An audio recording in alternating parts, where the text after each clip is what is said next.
Holly is coming home, baby. Holly is coming home. All right, so I am going to go. Oh, you did post it? Okay. All right, first of all, before we move any further, first of all, hit the thumbs up button. Do that for me. Hit the thumbs up. And then I need y'all probably already did it, but I didn't see it, so I just need y'all to do it for me. Can y'all all drop some white hearts up in this mofo for Holly? Drop the white hearts, y'all. Fill this joker all the way up with white hearts, okay? The appellate court said the state got it wrong.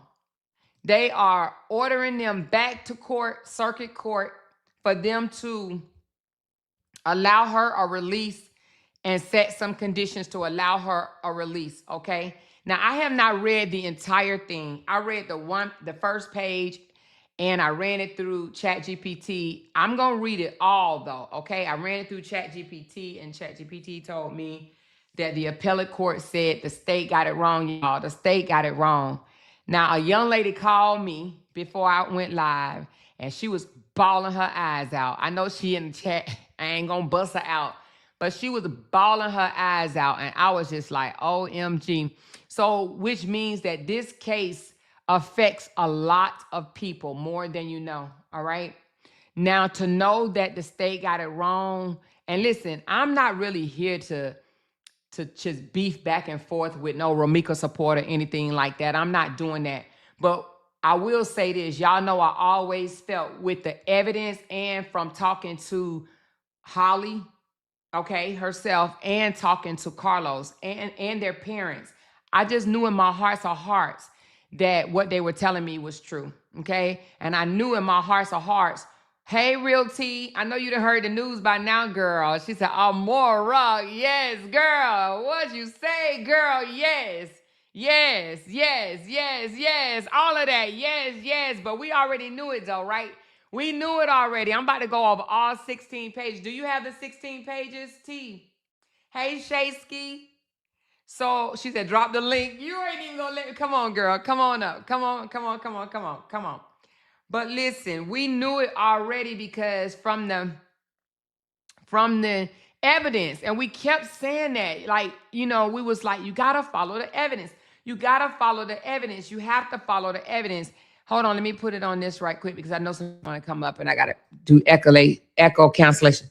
So we kept saying, you gotta follow the evidence. You gotta follow the evidence. We kept saying it. We kept screaming it. Y'all, we took flack from this. Who is this? Wait a minute. Who is this? I know who you are, Shaysky, but I don't know who this person is.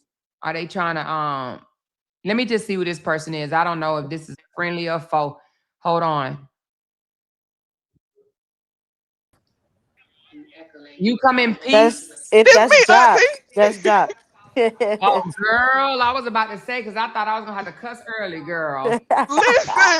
I thought I was gonna have to cuss early because I'm trying not to cuss. And I don't want this live to be us poking fun at the other people. And the reason why I say is because they the one made this some type of competition thing or whatever. Like, we sat there and we got drugged, we got called all type of names. Yeah, everything. like we got. Yes, she coming home. She coming home, baby. She coming home, baby. Coming home. She coming home. Free. Ari did her big one on that. I told him about the HBIC, them head bitches in charge. Yeah, so we knew it. And the reason why we knew it is because we saw, wait a minute, she said it's echoing. Hold on one second. Is it echoing? She said it's echoing bad. Hold on one second. I call myself trying to do echo cancellation. Hold on. Is it still echoing? Let me know it's still echoing. We talk. Yeah, we got to talk so they can hear, because you hear it when. Yeah, I don't hear no. Yeah, I don't hear no echo. Okay, hold on. I'm gonna go out and come back in. Tried to say it was a crime of romance. Is y'all cool? Is y'all cool? All right, what about now? Is it echoing now? Hell no, they ain't cool. They cool? They over there on TikTok going in. Chop with her. Do you hear me? I had like 500 people in my TikTok live. Soon as that Verdict came out, they dropped off like roaches, man. No, I think those people was there for the other story. I don't know. They be in the bush. Well, I'm gonna say this. We knew this though, right? Ooh, I think man. I'm definitely about to take me a few of them and I said QQs it when to I you. get off. Amora, I said it ain't in no doubt in my mind. Yeah, we knew it. And the reason why though, T, is because we have seen that we've seen a lot of the evidence and we've heard them. And a lot of people, you know, they downed us, they down Carlos, they down Holly, they down the attorney. They like they down everything that we've been coming over here saying, and we've been like, follow the evidence. There's no way. Look, Jock. Yeah. Oh, I can't hear. I think I gotta on come 420. Didn't I say Monday? Monday. Go out and come back in, baby. Go out and come back in, Monday, baby. T. You damn sure said Monday, T. Didn't I say Monday, man? You damn sure said Monday, T. Come on now. Me and T was on the phone Friday. I said, T, we gonna hear anything today? She said, I don't know, but I think it's gonna be Monday. Facts over feelings, man. That's what she said, man. Yeah, it's absolutely facts over feelings. And the truth will set you free, man. Turn your camera off. Turn your hey. You could turn your camera back on. I thought you was old girl and I thought it was by accident. You could turn your camera back on. Hey, okay, hey, big white boy. What's up? Let's see that smile, big white boy. What's up? Baby. I got my spade part in the back. And you got your spade, and you know I'm coming. I'm gonna play some spades with y'all too. What you talking about? Dude, you let me know. I already heard it's gonna be a party, and I'm coming. What you know about some spades? Listen, girl, that's all I did in Iraq was play spades. Hell, you would have thought I went to war, child. I went to go play some spades. That's right. They say Meets World, flood the chat, man. Yes. Free. Yeah, I mean, she still got to go back to court, though. She got to go back to court. Yeah, but Amora, remember what I told you about Chicago, or the way Chicago works? That case is about to be dragged out for the next 4 years, and then they're going to dismiss it. Well, she about to be free, and I just hope that she could just hug on her mama. Shout out to mama. I was going to say, mama coming home, baby. Hit her goals today. We celebrating, baby. Yes, and hold on, let me call the family. Mama coming home, baby Carson. Mama coming home. Yes. Let me call the family right quick. Hold on. She might be already home, baby Carson. I just got off the phone on the road today. Yeah, I did too, man. Auntie Tam was just crying. I know you happy, girl. I know you. I had to go on the road today. I can't even toast up a cup of water with y'all. I mean, we already knew it was going to happen anyway, right? But thank you, Lord. Somebody's yes, is Lord. Good. Thank you, man, Lord. Hey. Lord, thank you, Lord. I wonder if all those bitter biddies that said they were gonna unalive. They going in. They said they were gonna self unalive. Yeah, that's right. That's right. If Holly gets out, okay. Are they still gonna do it? Hey, look, Jock. They might have won that TikTok battle, but we won the war. You hear me? Right. It's chess, not checkers. Yeah, exactly. Who said Holly wasn't getting out? Hey, who said she wasn't gonna get out? Who said Holly wasn't gonna get out? Where y'all at? Especially, what the fat rat Amora, got but to I say? gotta say this. Especially that pit bull dog look face lady that says she wasn't getting out. I'm gonna drag her for filth tonight. No, we gotta drag the rat first. Him too. Oh, big nasty. Big nasty. I can't believe. Hey, they over there on TikTok so mad. Over there on Diva page, they just going in. Jock with her crying baby ass. She on there crying. Girl, fuck you. I just wanted to call you to tell you that I love you. And thank you for believing in me and believing and keeping faith. Who's he talking to? And I'm coming soon. It ain't over. I know it. But our baby soon to be, actually speak it into existence. She free. She gonna fight this on the outside. And I just wanted to call you and tell you I love you. I'm on Amora's Live. Okay. Okay. Love you. All right, I'm so sorry. I just had to talk to the family right quick. Shout out to the family. Shout out Can to I the tell family. them I that? know they done been through so much. So Shout out I to just the wanted to family. make sure that I was able to give my Okay. congratulations or whatever to the family. Love I you. mean, I'm acting like they just want to track me or whatever. Okay, But I this is just want to, sorry, Amora, I know this your live, but I just want to tell y'all that Holly's mother said that she loved each and every one of y'all. And yes, thank y'all yes, for yes, all the prayers, yes, all the encouraging words, yes, yes, yes. We and love My you baby too, all coming the Mama home. content Johnson. creators that support her baby. Mm-hmm. She coming home. She coming home. Yes, she coming home. Yes, yes, yes. So listen, we are going to break this thing down now. T, have Yes. you read it at all? I'm looking at it like you looking at it. Okay, well, is this so it's 17 pages altogether, okay? Mm-hmm. And the final page, well, actually it's the let me get it right quick. It's one page that actually says, let me grab it right quick, that it's official, meaning that it sealed the deal. Well, I'll do that one last then. Hold on, let me just, girl, I was in the middle of doing something else too, Me very too. important. And I got that call. So thank you, Courtney, for giving me that call, Hey, girl. Meg. You The know, verdict man. is in. Pre-trial release is She reversed, and answered the Holly phone. coming She home, answered the baby. phone for me that first time. I said, "Oh no, I didn't Lord, I answer gotta the call you phone. I back." did not, because I was busy and I was like, oh my God. And I know when you kept calling back to back, I said, something's wrong. Something Listen, wrong. Auntie Tammy called me back. She said, I was on live on TikTok, and she said, I know you better answer this phone for me. Because I called her and let her know, and I called Carlos. Like the decision is back. Let's go. Yeah, the decision is back. I Decision need is back. So, verification before I tell the people. yeah, so we're gonna talk about it. But just for what I know so far, they are reversing it back to the circuit court. And so from my knowledge, once it gets back to the circuit court, the appellate court has ordered the circuit court to release her on some conditions. So they got to set conditions. But basically, they said the circuit court got it wrong, that she should have never been sitting in the pretrial detention, okay, based on the evidence. So let me just say this before I go forward. Anything that I say out of my mouth is based on my opinion only. I'm not trying to defame nobody or anything like that, you guys. I'm just putting out my disclaimer, okay?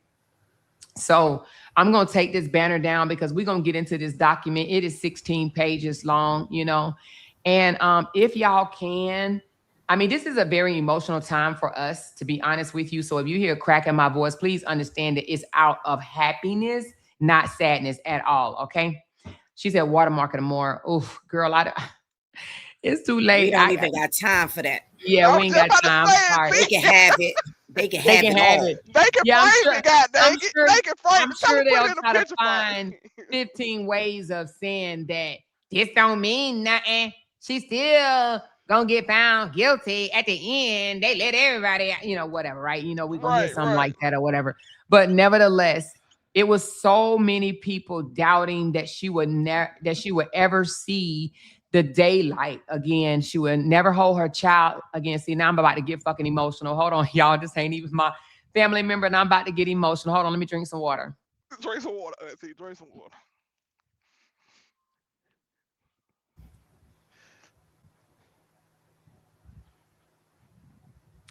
All right. Come on, you got it. You got it. You got it. Okay. So again, you know, there was a lot of people that was definitely against her release, okay, saying that she would never hold a child again. She would never see the light of day. She would never just do a lot of things, right? And we believed in Holly, right? Maybe not from the beginning because of how the story came out, right? We didn't believe her in the beginning, but then once more evidence and things, people start talking and things start coming out, we started looking at it like, wait a minute, it's not the way it came out. And then what sold me over, it was two things that sold me over. One was witness number 3. Once I heard witness number 3 testimony on YouTube, and then I heard of some of the things that she told the detective, I said, that girl is okay. Anyway, I just did not believe her. I don't want to even go there with her today, but I just didn't believe her, right?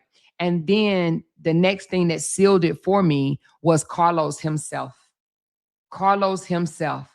Because I treated Carlos like I would treat my son. I said, Carlos, tell me the truth. Tell me the truth.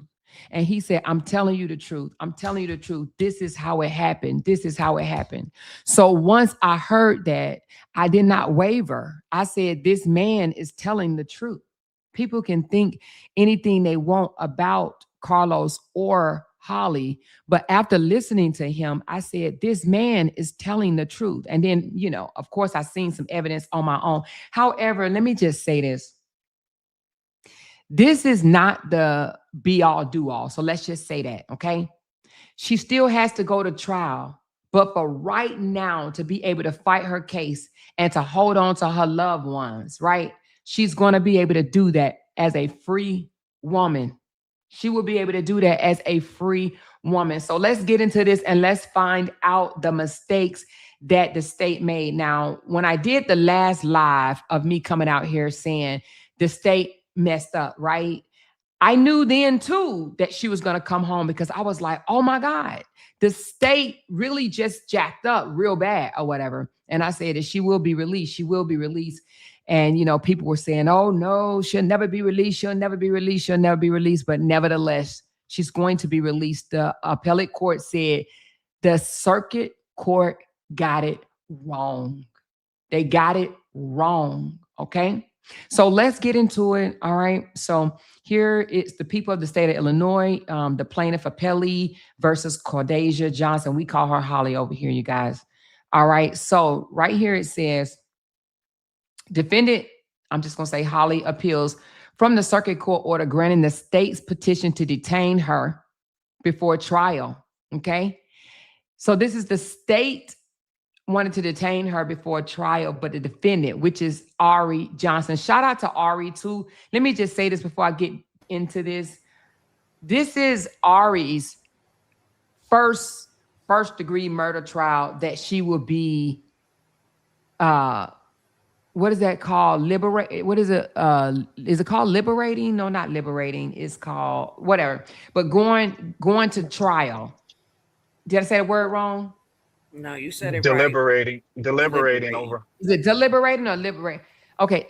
No, litigating. No, I'm thinking litigating over. Okay. Litigating. Yeah. So this will be her first one that she is litigating in the court, meaning that she is the lead attorney and she will be, you know, cross-examining and you know, doing majority of the talking. Okay. She's been in the background attorney when it came to first degree murder cases. Okay. So this is her first one that she will actually be litigating, you know, going back and forth, and, you know, she'll be the main one. Right. So shout out to Ari for not wavering. Somebody told me, oh, Ari's going to give up the case because this is too much for her. She's not going to be able to do this. And I said, nah, this is Ari's baby. Ari's not going nowhere. This is Ari's baby. Ari know that she could beat this thing. Right. So shout out to Ari because Ari did not stop. Okay. Ari pushed. She, you know, she got told no. And she said, hell no. Okay. And she took it up to the appellate court, rightfully so. And now, boom, she got a win up under her belt. So shout out to Ari for that. All right. So Ari is the defendant attorney. So Holly Johnson appealed for the circuit court order granting the state's petition to detain her trial pursuant to all that bull crap. They wanted to keep her in until the court. All right. So it says here, we reversed the circuit court's decision, order, and remand to that court to consider the conditions for Ms. Johnson pretrial relief. All right. So in the petition for relief she filed in the circuit court, Ms. Johnson argued that the state failed to establish by clear and convincing evidence that the proof was evident or the presumption was great that she committed first-degree murder. Not that she shot somebody, okay? Not that she had blood on her. Not that she was across the street from the school. But they failed to establish clear and convincing evidence that the proof was evident or the presumption was great that she committed first-degree murder. That she committed murder. The state was basically trying to say she committed first-degree murder. No, they failed to prove that, okay? With convincing evidence that the proof was evident or the presumption was great, right? So, which is a detainable offense she was charged with, and that is first degree.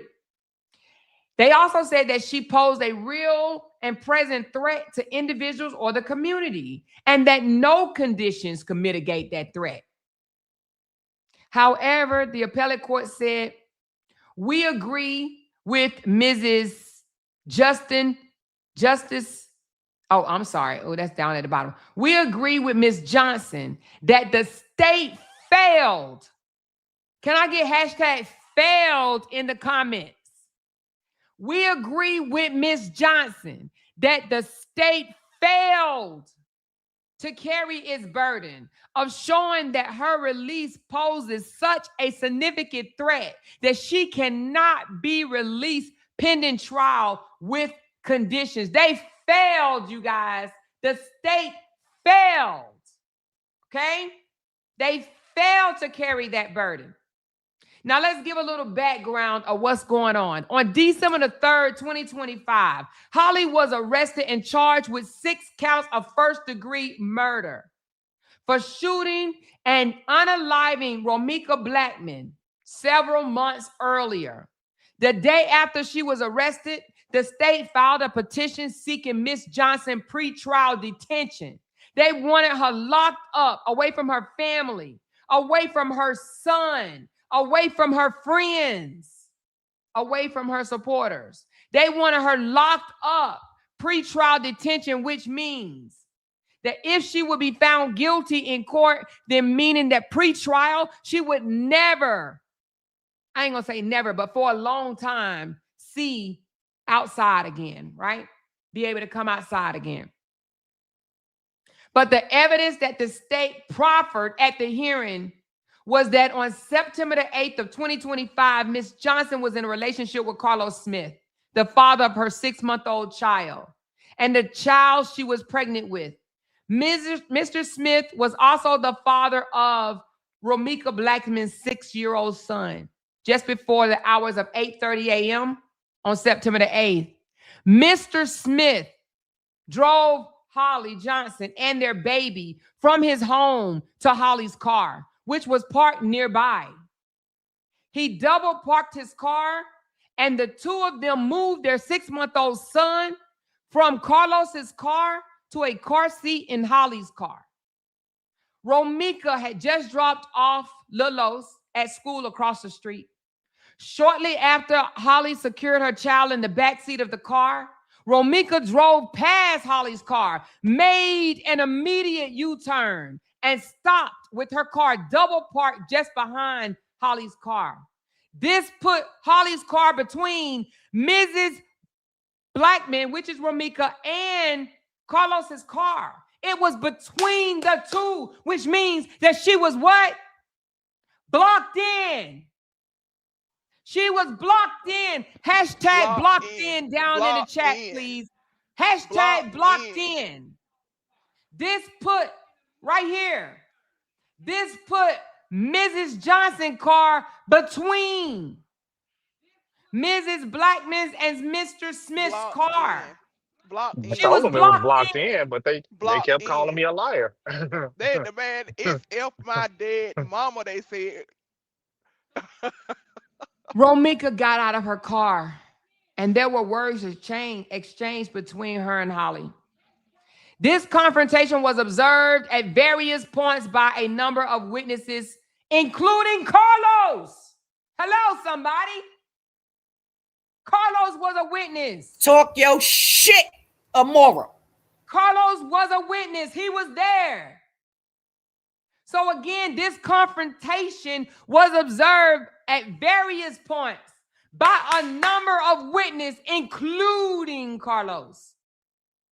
According to the state, though, witnesses would describe how Carlos stood between the two women and pushed Mrs. Johnson away from Romika, who was standing in the open driver's side door of the vehicle. The state reported that evidence would show that one witness called 911 to report a fight between two women and described observing Carlos repeatedly pushing the door of Mrs. Blackman's car shut, hitting her with it. The witness testified on the proffer by the state was that Romika then got into her vehicle and Holly approached, threatening Romika. Romika got back out of her car and Carlos placed her in a chokehold. Romika tried to break free with her hands in the air. Holly threatened to pum Romika and retrieved a gun from her vehicle. Romika broke free from Carlos and stepped backwards. That's according to the state, you guys. But also according to the state proffer, that was the point at which Holly pum Romika several times, according to the state. Also, according to the state, one witness reported that after Holly shot Romika, Holly and Carlos celebrated with a fist bump. But the defense counsel, this is where Ari came in and said, Attorney Ari, she argued that Romika was the aggressor and that Holly acted in self-defense. Ari advised the circuit court that Holly had sought a stalking order against Romika in December of 2024. Why? Well, because Romika was repeatedly calling, texting her family, her friend, her family members, and commenting on her social media in a threatening manner. Ari provided the state and the courts with the transcripts of the hearing that was held in June of 2025 and explained that Romika threatened Holly directly by text until Holly blocked her number, and then Romika sent threatening messages to other folk, bothering other people, including Holly's grandmother, in which she said she was going to KI Holly. Romika was present at that June 2025 hearing on the no contact order, but did not make a subsequent appearance. And a default order of protection was issued on July the 14th of 2025. But Attorney Ari argued that witnesses at the scene told police that after Romika got out of the headlock, she rushed at Holly's car with the 6-month-old baby inside. And that was when Holly pum-pumed her. Ari also argued that Romika had, I think that's supposed to be boxed. Okay, boxed. I was going to say block. Boxed in Holly's car by pulling up beside her when Carlos's car was in the front of hers, preventing her from leaving. On the issue of whether Holly posed a threat to the community, Ari emphasized that except for a speeding ticket and a misdemeanor retail theft conviction for which she received supervision, Holly had no criminal background. Holly had a valid FOID, which is a firearm owner's identification card, a concealed license, which is a CCL. She ran her own eyelash business, no matter how much they clowned it, okay? She was a business owner. She volunteered in the community and had just been accepted into a program to become a dental assistant. Holly was also the mother of a young baby and had just become pregnant with a second child. Counsel underscored that Holly had sought and obtained a protective order against Romika, that she stayed on the scene and waited for the police, that she cooperated with them, and that the state waited almost 3 months.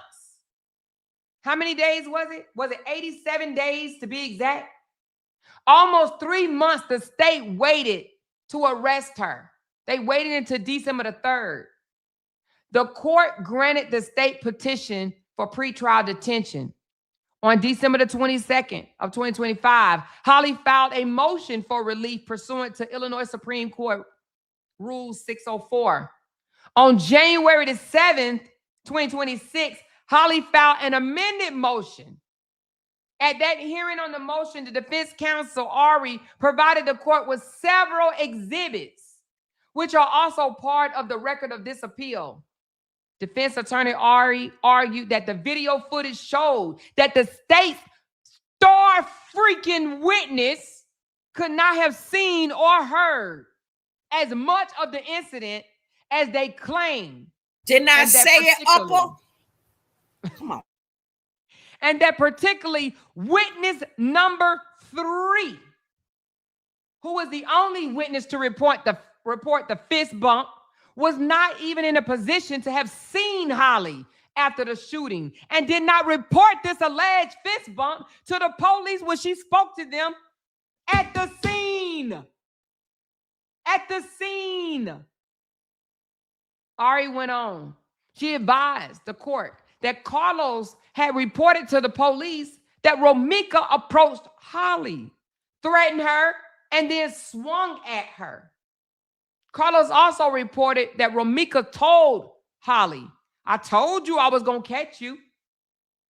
And that Holly told Romika, "Leave me alone." Ari pointed to the video evidence that showed Holly with her hair disheveled when police arrived on the scene, looking as if she had been attacked. At the hearing on her motion, defense counsel provided the court with the recordings of a 911 call that was made regarding this confrontation from an anonymous caller that reported that 2 women were fighting and that Romika was the aggressor. The state argued, though. They argued against that video footage.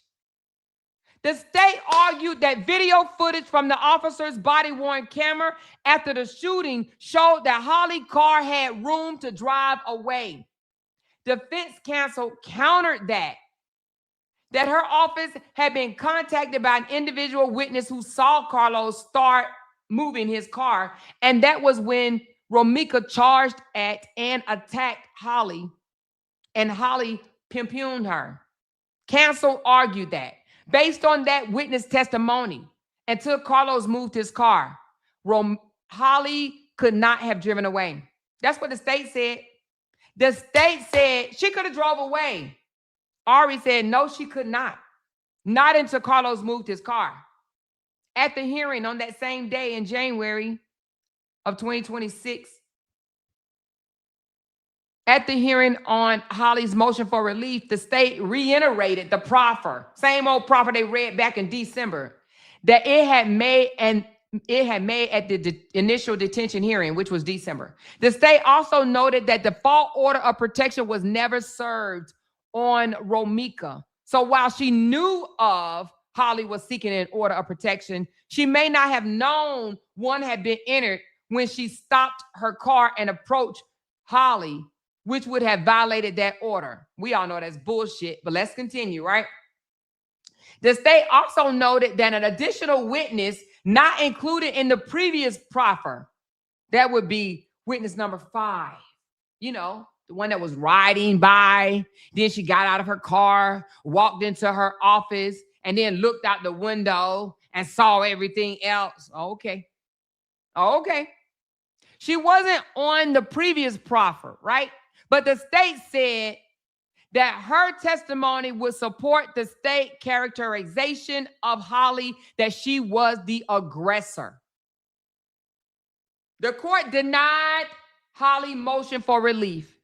It noted that Holly was alleged to have shot Romika in broad daylight near the school. The court emphasized that except for Carlos, whom it did not believe was an independent witness, None of the other proffered witnesses had reported seeing Romika ever strike Holly, and they were all consistent in saying that Romika appeared unarmed throughout the entire incident. The court stated that it recognized Holly seemed to have led a law-abiding life, but the fact of the incident nevertheless indicated that she posed a real and present threat to the eyewitnesses and to the community at large, which no conditions could mitigate. Holly filed a notice of appeal on January 8, 2026. Let's go to the jurisdiction. Holly's petition for relief was denied on January the 8th of 2026 by the circuit court, as she timely filed a notice of appeal the same exact day. Good job, Ari. We have jurisdiction over this appeal under section 110.6.1J of the code and all that good stuff, right? So basically, they're just stating they got jurisdiction. Now, let's go to the analysis. Under the Pretrial Fair Act, all defendants shall be presumed eligible for pretrial release and all that publication. To overcome this presumption, the state must seek pretrial detention by filing a timely verified petition, in which they did. But once the state has filed a petition, a defendant can be detained pending trial only where the state shows by clear and convincing evidence, one, the proof is evident or the presumption is great, that the defendant committed a qualifying offense. Based on the facts of the case, the defendant posed a real and present threat to the safety of any persons or the persons of the community. And number three, that no conditions or combination of conditions provided in section 110.10b of the code can mitigate either that safety risk or the defendant's willful flight.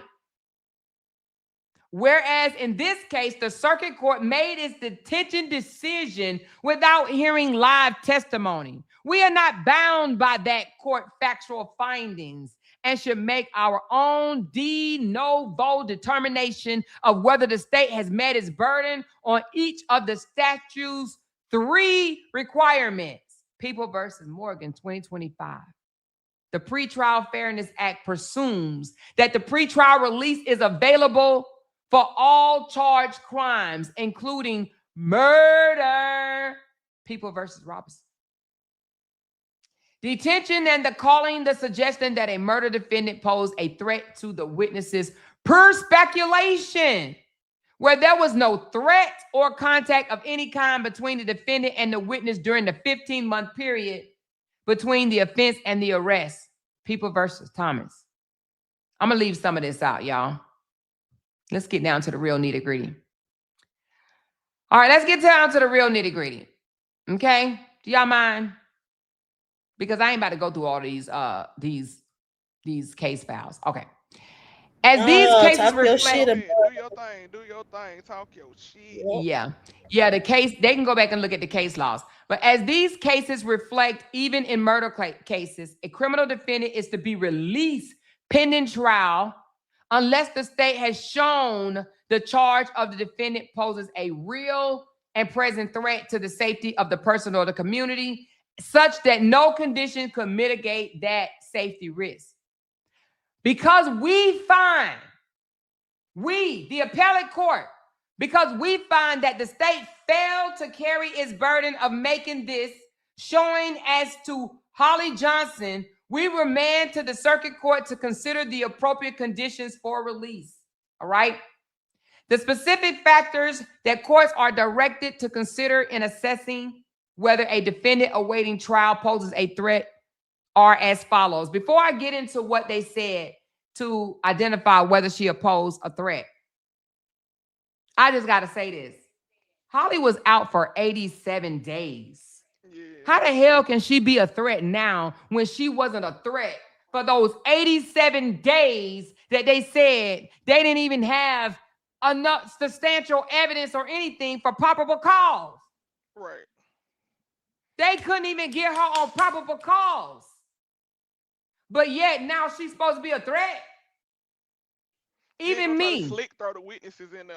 Well, how's she a threat to the witnesses? Without Grand even a jury law will indict a degree. ham sandwich. Even me without a law degree knew that. 87 days? Come on. That's damn near 3 months. If she was a threat, she would have done something awful in those 3 months. She did nothing. She did nothing. Okay. So again, the specific factors that courts are directed to consider in assessing whether a defendant awaiting trial poses a threat are as follows. Let's go into them. The nature and circumstances of any offense charged, including whether the offense is a crime of violence involving a weapon or a sex offense. Number 2, the history and characteristics of the defendants, including A, any evidence of the defendant prior criminal history, she had none, indicative of violence, abusive, or assaultive behavior, or lack of such behavior. Such evidence may include testimony or documents received in juvenile proceedings, criminal, quasi-criminal, civil commitment, domestic relations, or other proceedings. She had none. She had petty theft and a damn traffic violation. Petty theft when she was like 19 or 20 and a traffic violation around the same damn time.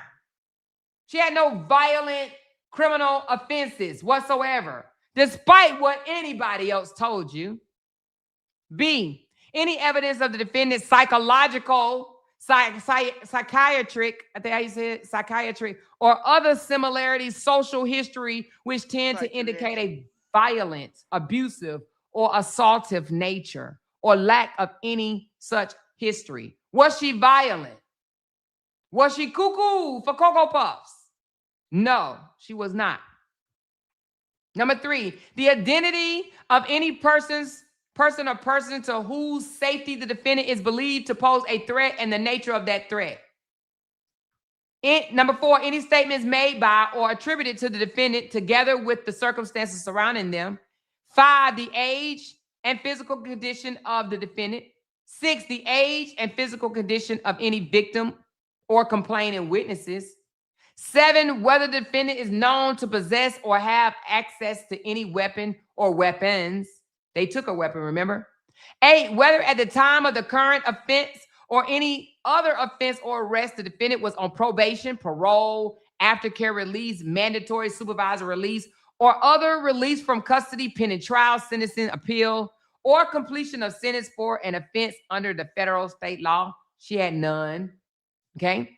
Number 9, any other factors, including those listed in section 110-5. All right. We looked first under the statute to the nature and circumstances of a crime.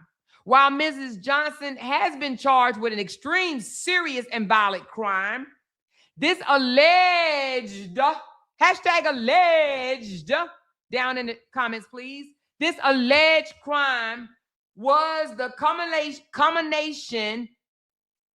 accumulation, I'm sorry, I didn't jack that word up. Been listening to, anyway. Accumulation of a very personal and specific controversy. There are undisputed facts about this confrontation that undermine any claims that Holly remains a danger to the community. I like that. Undisputed facts. There are undisputed facts about this confrontation that undermine any claim that Holly remains a danger to the community. It is undisputed that Holly did not seek out this confrontation. Undisputed, baby. You know what that means? Come on. It's undisputed that she did not seek this out. Undisputed. Y'all better stop playing with me. She is undisputed, meaning that it cannot be disputed. Meaning that Romika is the one that started this. And that's what I was saying in the beginning, right? I was saying that, and people was calling me evil and spite. It ain't about me. It ain't about me anymore. Calm down. It ain't about me. Come on with that next sentence, though, Auntie. It ain't about me. It'll be about me tomorrow, okay? But it ain't about me right now. Hold up. It is undisputed. Get your rest together. Let's go back to the first undisputed. There are undisputed facts about this confrontation that undermines any claim that Holly remains a danger to the community. It is undisputed that Holly did not seek out this confrontation. Rather, the victim confronted her and did. It is also not disputed that prior to this confrontation, Holly, she did what she had to do legally. She sought and obtained a protective order, a legal and appropriate path of trying to avoid that girl. Stop playing with me over here. She did what she was supposed to do. Don't let me get my gavel. Come on, man. She did what she was supposed to do legally. Who got money on all charges dropped? Anybody got money on it? She did what she was supposed to do. This ain't going to She tried to avoid this. We had people saying she only went and got the order because she knew what she was going to do. I was like, where you get these people from? I never heard of that a day in my life. Except for on YouTube. Huh? People go get a restraining order so they can turn around and harm somebody. Where you do that at? Must be the ghetto. The hood. Holly ain't hood. Where that, auntie? Holly ain't hood. Must be the ghetto. It must be the ghetto. I'm like, huh?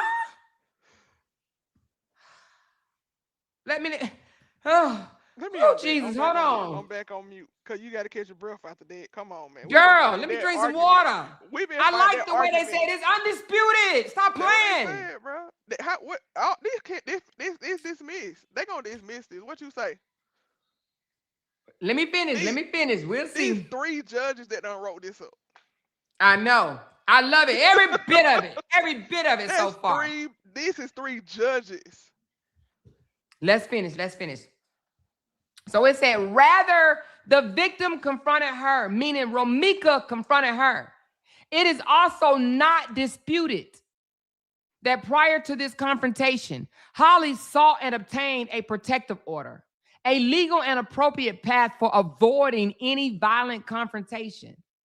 It is undisputed that Holly remained at the scene and cooperated with the popo. It is undisputed that Holly had both a FOID card and a concealed carry license. She did what she was supposed to do.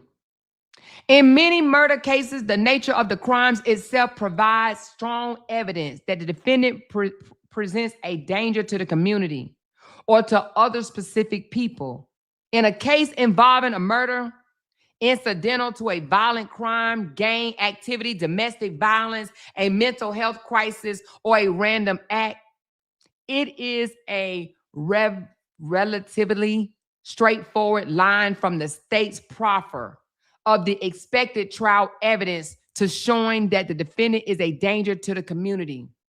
However, this case is different because the alleged crime grows directly out of the relationship between 2 women. The fact that Holly sought and received a no-contact order against Romika underscores say it, Amora, isolated nature of this conflict. Also, in this case, the fact that the defendant had a history of adhering to all legal requirements, and the fact that there is nothing in her background to suggest any propensity for violence, abuse, or assaultive behavior undermines any claim that her release would pose a threat to others. Period. Now we heard, oh, she's a threat because it was daylight. It's a threat because it was kids around. It was a threat because it was across from a school. We heard all of that. Yeah, well, she doesn't have a violent behavior background. That's not Holly. So it undermines any claims that her release would pose a threat to anybody. We look next to the history. And the characteristics of Holly herself. Let's go. Her only criminal history for a non-violent misdemeanor, the state presented zero evidence to suggest that Holly Johnson has a mental health history or social history that reflects a danger to this community. Holly's physical condition is that she's pregnant. While her pregnancy certainly does not preclude violent actions on her part, but its progression may well limit her ability to engage in them. We also find it persuasive that Holly remained at the scene until the police arrived and fully cooperated with them. If she was this cold-blooded ass murderer in which she was reported, these charges, T. She would have ran. They finna admit it, T. This 3 judges that done wrote this up, man. If they done read through that and put this out here like this right here, they dismissing this. She remained at the scenes and she cooperated. They said not that she didn't call 911. Sorry, Amora, but that she remained there. It spoke exactly. And they said it was persuasive.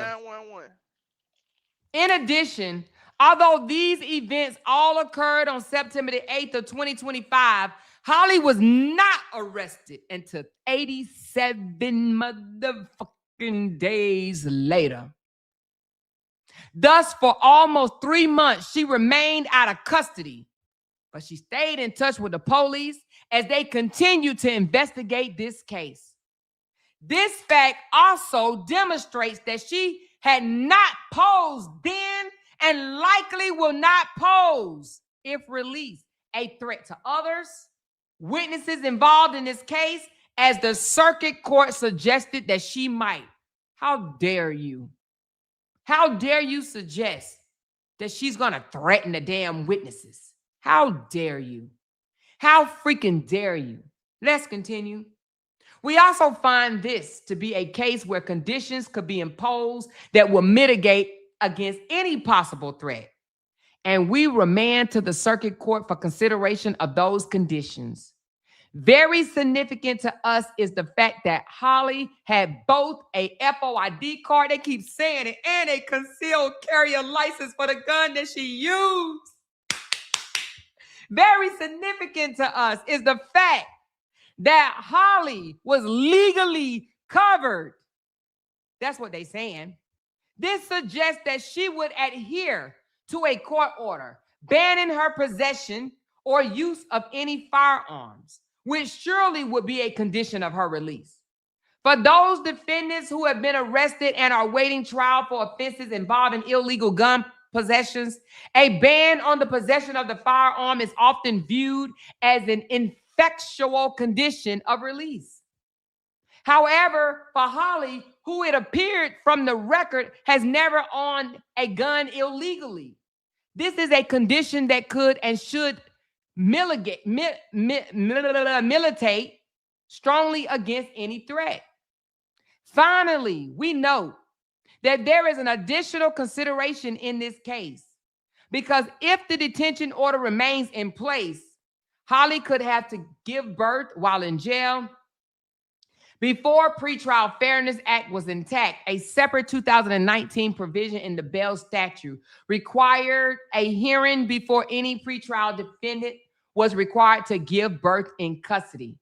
That provision currently provides that it is the policy of this state that a pretrial detainee shall not be required to deliver a child while in custody, absent a finding by the court that continued pretrial custody is necessary to alleviate a real and present threat to the safety of any person or persons of the community.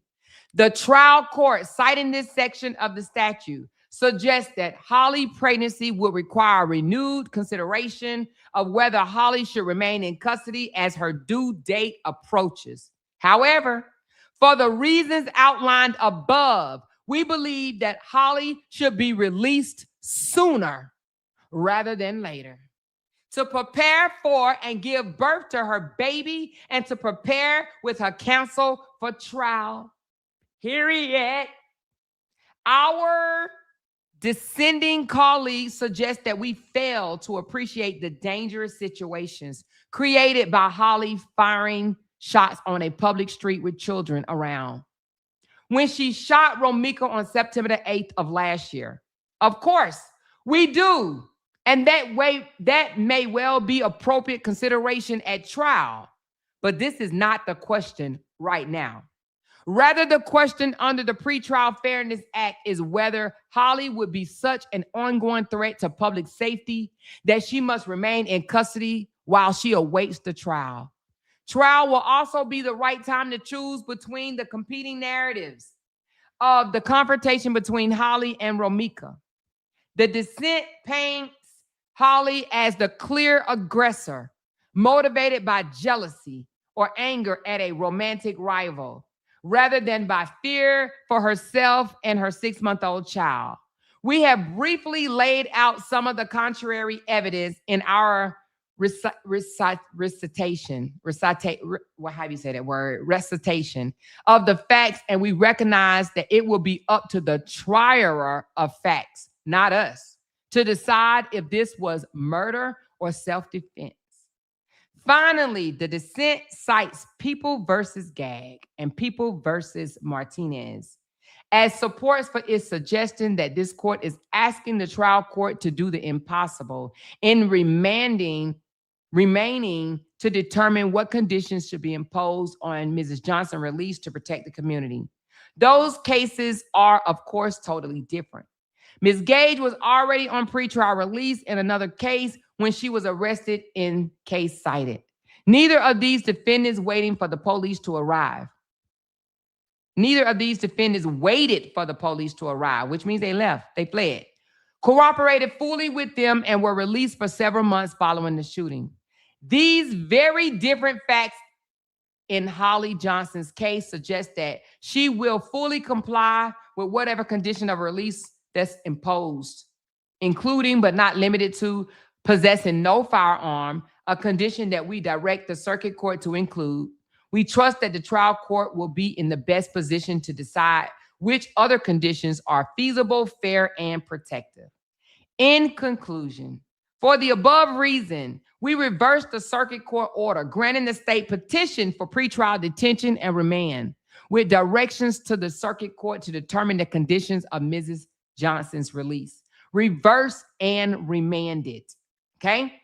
The presiding judicial Mitchell L. Dissenting, the suggestions that the murder of a romantic rival is a very personal and specific controversy with no bearing on public safety is a dangerous fiction. It mistakes personal motive for narrowness of risk. That defendant has already KI'd her victim does not support the conclusion that she no longer presents a real and present threat to the community. Our defendant gunned down her victim on a busy street in Chicago's South Loop shortly at 9 a.m. on a weekday morning. What began as a verbal altercation quickly escalated and was witnessed by passerby. The incident took place in approximately to a school where the victim had just dropped off her 6-year-old child, a child fathered by Carlos Smith, who also fathered the defendant's 6-month-old child, also on the scene. According to a witness accounts, Carlos struck the victim with her own car door repeatedly and then had her in a chokehold while the defendant went to the car to retrieve her 9mm handgun. The victim broke free from Carlos and backed away. Defendant then walked toward the victim who was unarmed, fired a shot, paused, and then fired 2 more shots. And with that, the defendant and Carlos fist bumped. What does this crime say about public safety? Not a goddamn thing. It says that when confronted with the original conflict inherent in human relations, defendant extinguished a life. And defendant did not, despite her firearm training and lawful license, and despite her past willful willingness to abide by the law. This killing was not merely intentional and avoidable violence, but it is violence unmoored from proportion and restraint. Defendant chose to resolve her grievance not through withdrawal, dialogue, or legal process, but through destructions of her rival. That choice is revealing. It demonstrates a willingness to answer human conflict common, recruiting, and unavoidable with legal force. Public acts of deadly violence demonstrate not just a willingness to kill, but a willingness to do so without regards for surroundings, bystanders, or collateral consequences. A defendant who has crossed these thresholds once cannot be assumed to pose no danger of crossing it again. The conditions prompting the shooting, an argument, can and will arise again. There is no natural boundaries confining that risk to a single victim. Further, in the pretrial period, as accused undoubtedly face enormous stress, the prospects of conviction and a lengthy criminal sentence, the pressure of the court proceedings, and concern about witnesses and how they might testify. These circumstances underscores that a risk posed by the defendant is ongoing and not confined to a single now deceased victim. My esteemed colleagues in this majority elevated defendants lack a prior violent history to near controlling statute. That is legal error. The statute lists criminal history as one factor amongst many factors. The statute certainly does not confer a get-out-of-jail-free card on first-time offenders accused of serious violent crimes. Indeed, the absence of a prior violent criminal history in this case does not negate the significance of the crime charge, but rather magnifies it by making the crime more implicable and defendant conduct seemingly more unpredictable. Okay. The majority disregards facts that firmly establish defendant dangerousness. Defendant brought a gun to an argument with an unarmed victim. She didn't bring that. The victim pulled up on her, and the confrontation ended with the defendant unharmed and her victim dead with gunshots to her face and leg. And all this happened on a busy city street in proximity to a school. A fact that is not disputed. Astonishingly, the majority declares that may well be appropriate consideration at trial, but not when evaluating the risk posed to the community in a pretrial detention hearing. That conclusion constitutes unmistakable legal error. Further, the majority confidence in largely unspecified conditions for release is misplaced. Electronic monitoring cannot prevent murder. It says, explaining that regardless of the speed of which law enforcement can be notified of a violation does not provide much in a way of the prevention. All right. It says recounting that the defense, okay, firearm prohibits, I can't even speak today, y'all. Prohibitions can scarcely restrain as individuals who, according to the state's proffer, resorted to lethal force in a matter. So basically, this is what the state was trying to tell them, that because of these case laws, that's why she needs to stay up. Okay. So anyway, let's go back down to what they said. All right, let's go here. In these facts, multiple gun. Okay, still. So for this reason, I would affirm the order of detention. Accordingly, I respectfully dissent. Let me go back up because this may be from the state. Hold on. Conclusion, presiding Judge Mitchell. Oh, so Judge Mitchell wrote this. This is the judge no, what was the judge that signed the order for her to stay in? Was it him? Judge Mitchell? What was his name? The one that wouldn't let her out. Do you guys know? I think that's what he was saying. Are y'all still up here? It was Judge Clancy, Michael Clancy. Oh, okay. So who is Judge Can you hear Mitchell? me? Yeah, I can hear you now. Who was Amar? the judge from December 4th? I think he Who was wanted that? I think he wanted the appellate courts. Yeah. No, this can't be the appellate court. Ain't that appellate? Because it looked like it's somebody I from the don't know. state, because I know they Clancy stated a was the whole one, lot. They stated a whole lot of case but laws. Michael Clancy is the one that denied it, though. Okay. So anyway, but down here it says, for these reasons, I would affirm the order of detention. Accordingly, I respectfully dissent. let me see what this means. Because it looks like it's saying that, let me see what this means right here. Because this right here makes me think that it's a judge that's actually asking for this to stick. But let me just see before I say that. I just want to know if this is a judge asking for this to stay, or let me just find out.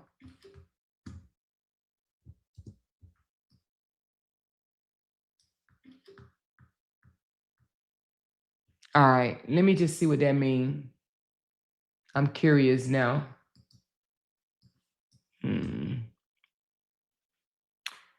All right, hold on. Let me see.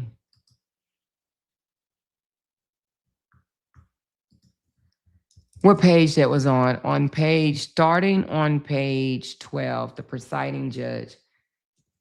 Starting on page 12, where it states the presiding Justice Mitchell L. Dissenting. What does that mean? Let me see.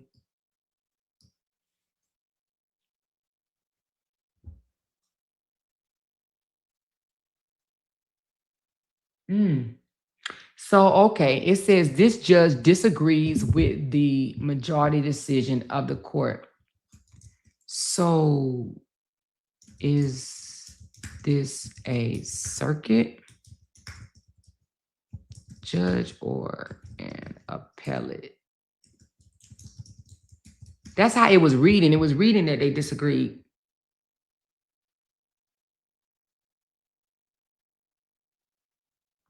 Okay, hold on.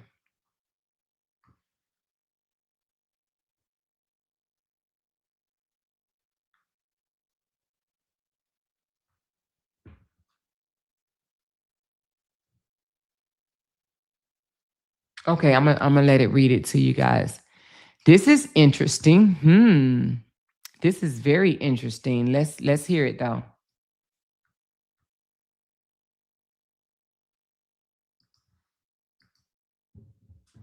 Great question. This is important, especially for how you explain it to your audience. What presiding Justice Mitchell dissenting means. When you see presiding Justice Mitchell dissenting, it means presiding Justice Mitchell disagrees with the majority decision of the court. Break it down simply. In appellate courts, multiple judges, justices review a case. Majority opinion was what most of the judges agree on. This becomes the official ruling. Dissenting opinion equals when one or more judges say, I disagree with this decision, and here's why. So in your case, Mitchell is not on board with the final ruling, and she wrote a separate explanation explaining why this matters. This is key for your content. A dissent can signal the case is not clear-cut. There are strong arguments on both sides. The decision could be challenged later or appealed further. Sometimes dissents later become the winning argument in higher courts. How to say it on your live stream. Smooth AI read. You can say open quote. Now, when you see presiding Justice Mitchell dissenting, that means the judge did not agree with the court's decision. So while the majority ruled one way, this judge felt strongly enough to say, I disagree, and here's why. And that's important because it tells us this case is not as one-sided as it may seem. Okay. So so dissenting equals disagreeing with the ruling. All right. So now, hold on, y'all. So, hold on. Starting at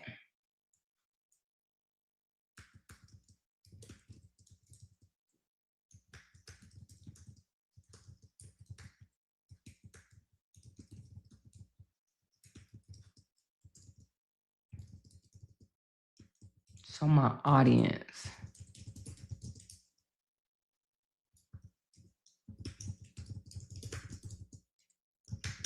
Okay, hold on. So there was a judge at the appellate level that actually disagreed with the final decision. So let's find out why.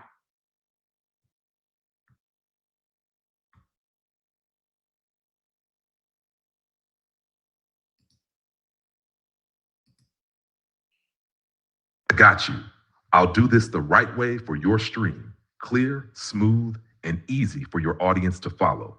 Quick note, I can't write out long verbatim sections from that document, but I can break down exactly what that section is saying in plain English and give you a clean read version you can use. Okay, do that. #smooth AI read. What's happening at that part? Now, at this point in the document, we're looking at what's called a dissenting opinion from presiding Justice Mitchell. And what that means is this judge does not agree with the majority of the court. I got that. So while the part. rest of the judges ruled one way, this judge is essentially saying, I see this differently, and here's why.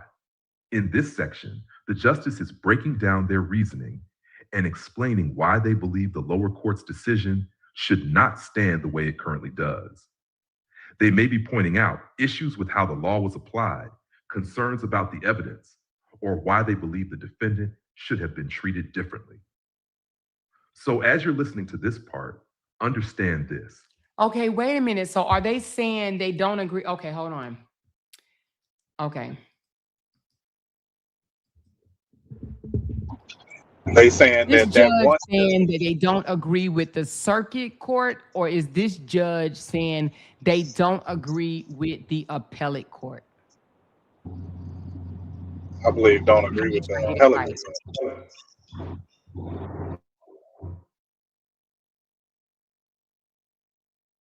Oh, it says the presiding judge Mitchell is disagreeing with the appellate court majority decision, not the circuit court directly. All right, so we're gonna break it down. So now that I know what's going on, we are going to break it down to find out each section why he didn't agree, okay? Because I'm curious. I want to know. You guys want to know, right?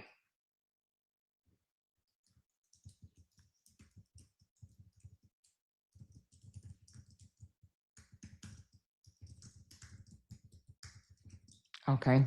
Each section we're gonna break it down and find out what he was disagreeing on. All right, this is the first one.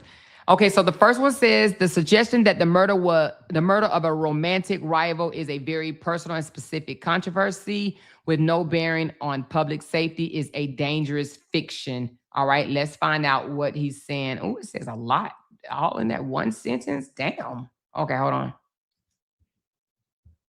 This is a powerful part of the dissent, and once you understand it, you can break it down in a way that will have your audience locked in. What Justice Mitchell is saying, plain English, he is disagreeing with the idea that this was just a personal situation and therefore not a danger to the public. In other words, the majority is basically treating the crime like, open quote, this was targeted, personal, and specific, so the risk to the public is low, close quote. Why Mitchell disagrees? Mitchell is saying that way of thinking is dangerous. Let's break his reasoning down. 1. Personal does not mean safe. He's rejecting this idea. Open quote, oh, it was just about a romantic rival, so it doesn't affect the public, close quote. Mitchell is saying that's a false and dangerous assumption because just because someone had a specific target doesn't mean they aren't capable of harming others. 2, motive, risk level. This line is key. Open quote, it mistakes personal motive for narrowness of risk, close quote. Translation, the majority is confusing why the crime happened, personal motive, with how dangerous the person still is. Mitchell is saying those are two completely different things. 3, the biggest point, this is the mic drop. Open quote, that defendant has already killed her victim, does not support the conclusion that she no longer presents a real and present threat, close quote. This is the core of his dissent. He's saying just because the person already killed their intended victim does not mean they are no longer dangerous. What Mitchell believes instead, he believes someone capable of committing murder still poses a real and present threat to the community. The danger doesn't disappear just because the original target is gone or the motive was personal. Why he really didn't agree, he thinks the appellate majority is downplaying the danger, misunderstanding risk, and potentially making a decision that could put the public at risk. How to say this on your live stream, this will hit. Open quote. So what this judge is saying right here is powerful. He's pushing back on the idea that because this was a personal situation, somehow the danger is over. He's saying that's a dangerous way to think. Just because someone had a specific target and even carried it out does not mean they're no longer a threat. In his mind, if someone is capable of murder once, the risk doesn't just disappear. Close quote. Bottom line, he disagrees with the "this was personal, so it's not a public threat" argument. He believes the defendant is still dangerous. He thinks the majority is getting it wrong in a risky way. Okay, all right. Let's go to the next one. So that's the first section that he disagreed with. Now we're going to go to number 46. He disagreed with, this is about Carlos. Let's find out what he disagreed with about Carlos. Hold on. And about the fist bump. Let's find out about this one. Yeah, when I was reading it, I was like, this sounds like this person is saying, I don't agree with this. So let's find out. Oh, shoot. Come on. I want both of them. Stop playing. Hold on, y'all. Okay, let's find out. What about this one? Come on. So now the next one is about Carlos and the fist bump. And Carlos attacking Romika and all of that. Okay. So this one, let's listen up why he disagrees with this not being a threat. Okay. This section is very strong for the dissent. And honestly, this is where Mitchell is trying to prove how dangerous this situation really was. Let's break it down clearly so you can deliver it with authority. What this section is describing, plain English. Mitchell is walking the court through how the murder actually happened in detail. And it's not just storytelling. He's doing this on purpose to make a legal point. Key facts he's highlighting. 1, this happened in public, busy street, after 9 a.m., broad daylight, weekday morning, witnessed by bystanders. Trent was not private or contained. 2, near a child's school situation. The victim had just dropped off her 6-year-old child.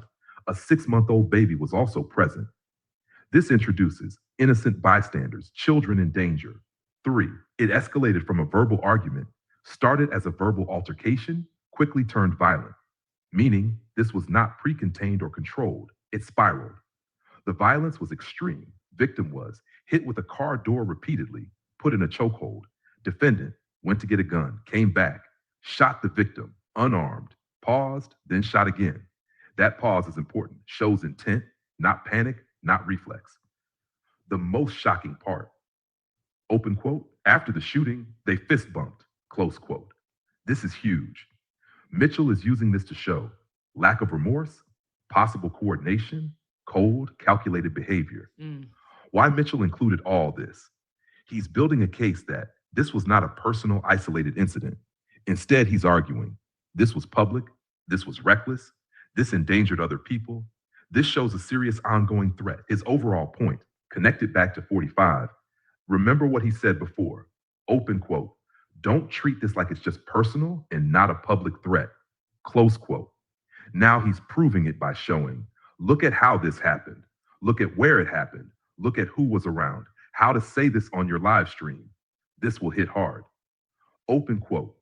Now this part right here, this is where the judge really starts painting the picture. He's showing that this wasn't some quiet, isolated situation. This happened on a busy street in broad daylight, near children, near a school with witnesses watching. And the level of violence, beating her, choking her, going to get a gun, coming back and shooting her while she was unarmed, then pausing and shooting again. And what really stands out, after all of that, they fist bumped. So what this judge is doing is making it very clear, this is not just personal drama.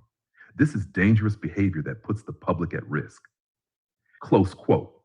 Bottom line, he's showing how violent and public this was. He's proving this is a public safety issue. He's strengthening his argument from 45. This supports the state side, keeping defendant detained. Oh, I'm glad it was more than one. Okay, so that's number 46. We're going to number 47, where he talks about public safety. And this is about her having a firearm training and licensing. Okay, so let's see what he says, that he does not agree with the majority of the appellate court about her being trained in firearms. Now, I'm letting y'all hear this because I want to be transparent. I mean, the majority ruled. Sorry about that. The majority ruled, and she's still coming home. However, this is interesting to know what one of the judges of the three, if I'm not mistaken, felt about this situation. Okay. Let's go. Oh, shoot. Hold on. Let them analyze this one. Oh, wow. It said this is the strongest part of the dissent. All right. Let's listen to the strongest part of the dissent. This is number 47 about the licensing and carrying.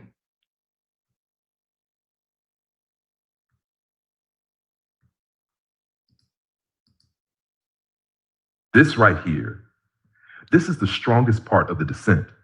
Mitchell is basically laying his whole argument on the table. Let's break it down so you can deliver this like a pro. What he's saying, plain English, Mitchell is answering one key question. What does this crime tell us about public safety? And his answer is, this person is still dangerous. Break it down piece by piece. 1, this was a normal conflict handled in an extreme way. Open quote, ordinary conflict inherent in human relations, close quote. He's saying this wasn't some rare, unique situation. This was everyday relationship conflict. But instead of handling it normally, she chose lethal violence. 2, training and law-abiding history didn't stop her. Open quote, despite her firearm training and past willingness to abide by the law, close quote. This is important. Mitchell is saying, even with training, legal gun ownership, a history of following the law, she still chose to kill 3. This was not just intentional, it was excessive, open quote, violence unmoored from proportion and restraint, close quote. Translation, this wasn't just on purpose, it was over the top, uncontrolled, and unnecessary. 4, she chose violence over every other option, open quote, not through withdrawal, dialogue, or legal process, close quote. He's listing what she could have done, walk away, talk it out, handle it legally. But instead, she chose destruction. #5, the big argument, this is the heart of it. Open quote, willingness to answer human conflict with lethal force, close quote. Mitchell is saying, this person has shown that when faced with conflict, they are willing to kill. And that's not a one-time concern. 6, public danger is real, open quote, without regard for surroundings, bystanders, or consequences, close quote. He's reminding the court, this happened in public, people were around, children were nearby. She didn't. 7, the final mic drop, open quote, once cannot be assumed to pose no danger of crossing it again, close quote. This is the whole dissent in one line. He's saying, once someone crosses that line, killing someone, you cannot assume they won't do it again. Why he disagrees, put it all together. Mitchell believes the majority is being too lenient. They are underestimating the risk. They are acting like this was personal, it's over now. And he's saying, no, this shows a pattern of dangerous decision-making that could happen again. How to say this on your live stream, this will hit. Open quote, this right here is the judge's strongest point. He's basically saying, look, this wasn't some rare situation. This was normal relationship conflict. And instead of walking away or handling it legally, she chose to kill. And what makes it worse, she had training, she had a legal weapon, and still made that choice. So his argument is simple. If someone is willing to respond to everyday problems with deadly force, how can we say they're not a danger anymore? And his final point, once someone crosses that line, you can't just assume they won't cross it again. Okay. All right. So that's number 47. Now, number 48, which he disagreed on. This is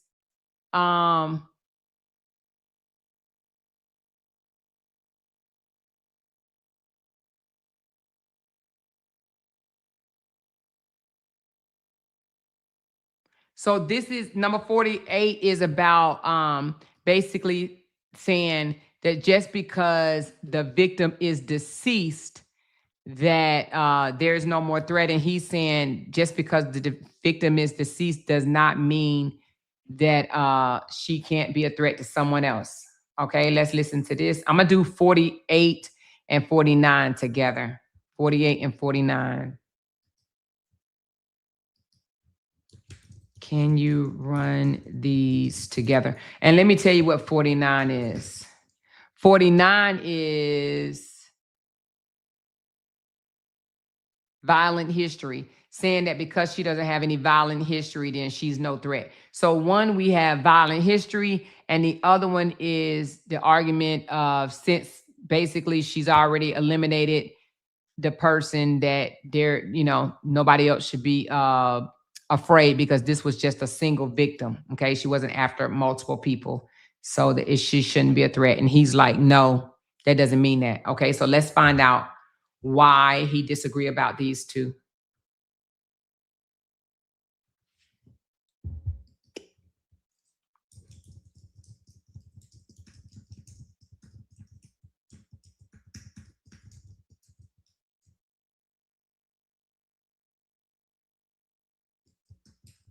Hold on. It's thinking. And then, okay.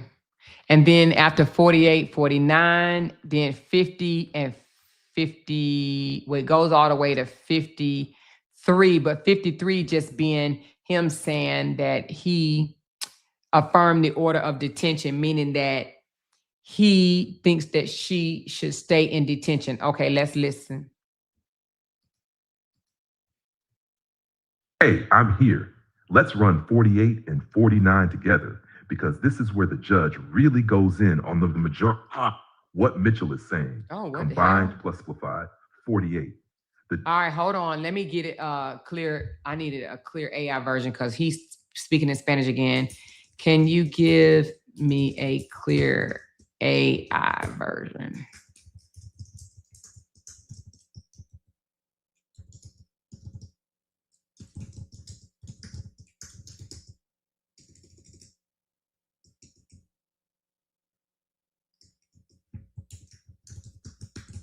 Okay, hold on.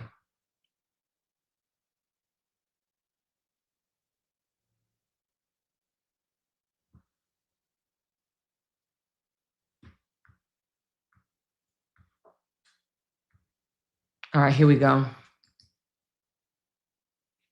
Absolutely. Here's a clean, smooth AI read version combining 48 and 49. This is polished for your voice, your pacing, and your audience. Now, this part right here, this is where the judge really makes his position clear. He's saying the very thing that caused this tragedy, an argument, is something that can happen again. That's not rare. That's everyday life. And because of that, there's nothing stopping a similar situation from happening with someone else. Then he takes it a step further. He points out that during this pretrial period, the defendant is under serious pressure, facing the possibility of conviction, a long prison sentence, court proceedings, and concerns about witnesses. And all of that doesn't reduce the risk. If anything, it increases it. Now, here's where he directly challenges the majority. He says they are putting too much weight on the fact that the defendant has no prior violent history, and he calls that a legal error. He makes it clear, the law does not say that just because someone has no violent past, they should automatically be considered safe. That's only one factor, not the deciding one. And then he flips the argument completely. He says the lack of a violent history doesn't make this better. It actually makes it more concerning, because now you're dealing with someone who committed a serious act of violence without any prior warning signs, which makes their behavior more unpredictable. So his overall point is simple but strong. If someone is willing to respond to a common, everyday conflict with deadly force, and they're now under even more pressure than before, then you cannot assume they are no longer a danger. In his view, that risk is still very real. Okay. So that's 48 and 49. So now 50 is the majority disagrees fact that firmly established defendant's dangerousness. Defendant brought a gun to an argument with an unarmed victim. Okay, so this is basically saying she brought a gun to a fist fight. Okay, we're going to do that one, and then we're going to do 51. We're going to do 50, 51 together, and then we'll come back and do 52. All right. This helps me understand too, you guys. So we're doing 50 and 51 together.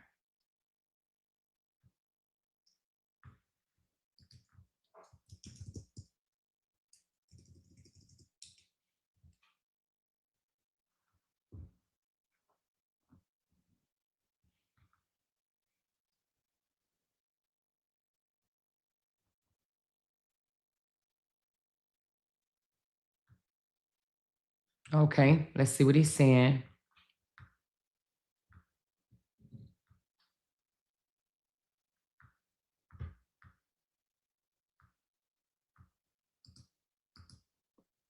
All right. This is the final stretch of the dissent. And Mitchell is basically saying, y'all didn't just get this wrong. You got it dangerously wrong. Let me give you a smooth AI read version first, then I'll break it down. Now, this is where the judge takes it even further. He's saying the majority is ignoring clear facts that show this defendant is dangerous. He points out that this all started as an argument, but the defendant brought a gun into that situation while the other person was unarmed. And by the end of it, the defendant walked away unharmed and the victim was dead. And this didn't happen in private. This happened on a busy city street near a school, something no one is even disputing. Yet the majority brushes that off, saying it may be something to consider later at trial, but not right now when deciding public safety. And the judge is making it clear that is a legal error. Then he goes even deeper. He says the majority is placing too much confidence in release conditions, like monitoring or restrictions. But he makes it plain. Electronic monitoring does not prevent violence.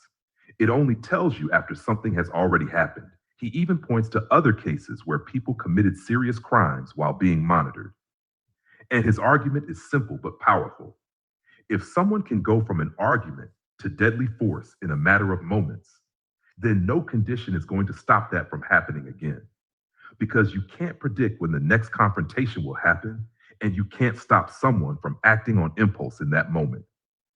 And he ends with a hard truth. Some risks cannot be reduced with conditions, meaning, in his view, the only real way to protect the public in a situation like this is detention. Now, here's what he's really doing. 1, he's attacking the majority directly, says they are ignoring facts, calls their decision a legal error again. That's bold. Judges don't say that lightly. #2, he's emphasizing how one-sided the violence was. Defendant is armed, victim was unarmed, defendant was unharmed, victim was dead. He's showing this wasn't mutual. This was dominance and escalation. 3, he destroys the idea of release conditions. This is the biggest takeaway: monitoring prevention. He's basically saying GPS doesn't stop a trigger pull. Restrictions don't stop a sudden argument. The system reacts, it doesn't prevent. #4, his final argument: this is the core. If someone can escalate that fast, you cannot control that behavior outside of custody. How to hit this on your live stream, strong close, open quote. Now, this is where the judge really shuts it down. He's saying, y'all are ignoring the facts. This woman brought a gun to an argument. The other person was unarmed, and now she's dead. And this happened in public, near a school. But the majority is saying that's something to deal with later. He's calling that a legal error. Then he goes at the idea of release conditions, saying, let's be real, ankle monitors don't stop murder. They just tell you after it happens. And his final point is simple. If someone can go from 0 to deadly force that fast, there is no condition that can truly stop that. And that's why, in his view, detention is the only real option, close quote. Final takeaway for you. He believes the majority is underestimating danger. He rejects monitoring as a solution. He sees the behavior as impulsive plus uncontrollable. His conclusion equals only detention protects the public. If you Okay, only detention protects the public. Okay, so we're going to listen to his last one, and then we're going to talk about, oh shoot, then we're going to talk about it, okay? All right, so this is his last point, and this one right here is, in these facts, multiple gunshots on a busy street, an unarmed victim is left dead, and a celebratory fist bump. So right here, he talks about them celebrating as if it was a victory for them. Okay, so we're on number 52. Let's see what he said about that one. Okay. This is the closing of the dissent, and this is where the judge drops his final strongest message. I'm going to give you a smooth AI read first, then break down the meaning. Now, this is how the judge closes it out. He's basically saying, if all of these facts we've just talked about, multiple gunshots on a busy street, an unarmed victim left dead, and even a celebratory fist bump afterward, if that does not qualify as clear evidence that this person is a real and present danger, then the law itself has no meaning. Damn. He makes it even clearer. He says the court is not supposed to wait for another tragedy, another victim, another life lost before recognizing that someone poses a real threat to the community. And then he ends with his position. Based on everything, he would have upheld the decision to keep the defendant detained. And because the majority did not, he respectfully disagrees. What he's really saying, this is the mic drop. 1, he's calling out the standard open quote. If this doesn't meet the standard, then nothing does, close quote. He's saying the law requires clear and convincing evidence of danger, and he's arguing we have more than enough. 2, he rejects wait and see, open quote. The court does not need to wait for another dead body, close quote. This is powerful. He's saying the majority's logic basically means let them out and see if something else happens. And he's like, that is not what the law requires. 3, his final stance, open quote, I would affirm detention, close quote. Translation, he believes the circuit court got it right. The defendant should remain locked up pre-trial. The appellate majority should not have reversed that. How to deliver this on your live stream, open quote. And this is where the judge ends it. And honestly, this is the strongest part. He's saying if everything we just heard, multiple shots, public street, unarmed victim, and even celebrating afterward, if that doesn't prove someone is a real danger, then what does? He's basically saying the law becomes meaningless if we ignore facts like this. And then he makes it clear, the court is not supposed to wait for another tragedy before acting. In his view, the lower court got it right, the defendant should have stayed detained, and the majority made the wrong call. Close quote. Final takeaway, your audience needs this. He believes the evidence of danger is overwhelming. He rejects the idea of waiting for another incident. He supports detention. This is a direct challenge to the majority's judgment. Okay. So of the 3, let me just make sure it's 3. Hold on one second. Let me ask. I just want to be sure. In the appellate court, how many judges is ruling? Is it 3 or is it more? And then another question, is this typical? Is this normal for a judge to disagree and insert his disagreement in the order? Or is this unlikely or not normal for a judge to disagree? I'm just trying to see if this is just of what happens, and let's just find out, baby, because this judge is loud with it, honey. Okay, so it is 3 judges. Judge 1. Okay, hold on. Let's see what they say. Well, it says likely 3 judges, but let's see. Great questions. This is exactly the kind of clarity your audience needs. How many judges are ruling? In your case, it is most likely 3 judges. Here's why. Appellate cases like this are usually decided by a panel of 3 justices. You have majority opinion, 2 judges agreeing, dissent, 1 judge disagreeing. So the breakdown is typically 2 judges equals majority, they control the outcome, 1 judge equals dissent, disagrees. Is this normal? Yes, this is completely normal. Okay. In fact, disagreements between judges happen all the time. It's a core part of the appellate system. Okay. Why judges write dissents? A judge writes a dissent when they feel the majority misapplied the law, the decision is dangerous or incorrect, or they want their reasoning on record. It's basically a judge saying, open quote, I strongly disagree, and this needs to be documented. Close quote. And here's the important part. Dissents are not just opinions. They can influence future cases, be used in appeals to higher courts, sometimes become the winning argument later. How to say this on your live stream. Open quote. So this wasn't just one judge making this decision. This was a panel, most likely 3 judges. 2 of them agreed, and that became the official ruling. But this 3rd judge, he strongly disagreed and wrote what's called a dissent, and that's completely normal in appellate courts. Judges don't always see things the same way, and when they don't, they put it on record. And sometimes those dissents end up being the arguments that win later on. Close quote. Bottom line, likely 3 judges total, 2 versus 1 split. Dissents are normal and expected, not weird, actually part of the system. Okay, I have another question. If y'all have questions, let me know, but I have another question. What was my question?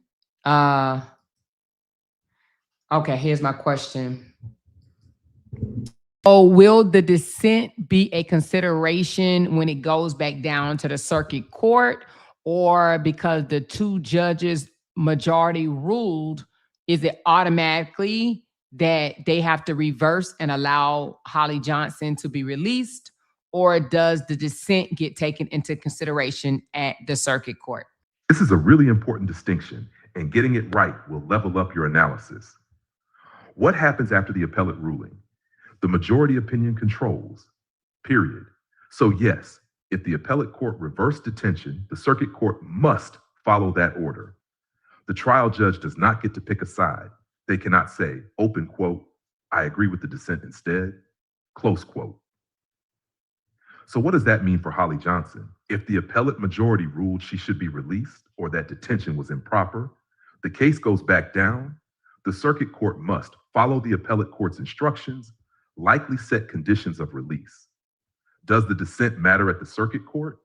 Not directly. It has no binding power.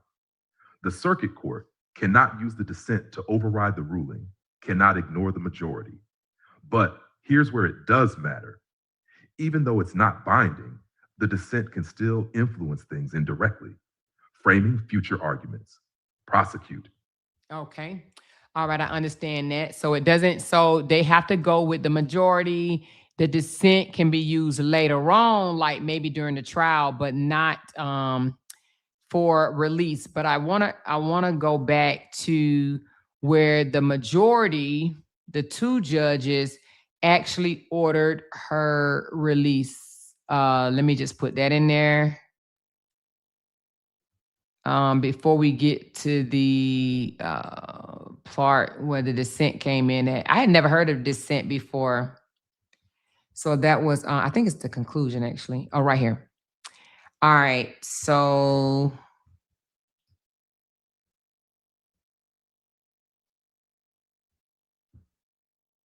Okay, let's put this one in here.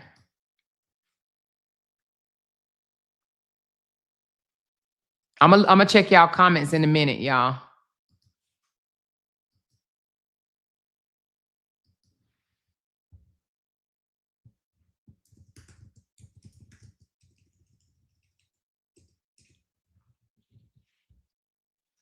I'm gonna check y'all comments in a minute.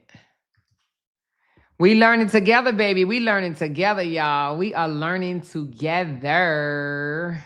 Okay. Let's find out what's going on here. This is a conclusion. This right here answers your question 100% clearly, and you're reading it correctly. What the appellate court ordered, the key line is, open quote, we reverse the circuit court's order and remand with directions to determine the conditions of Ms. Johnson's release, close quote. Plain English breakdown. We reverse equals the appellate court is saying the circuit court was wrong to detain her.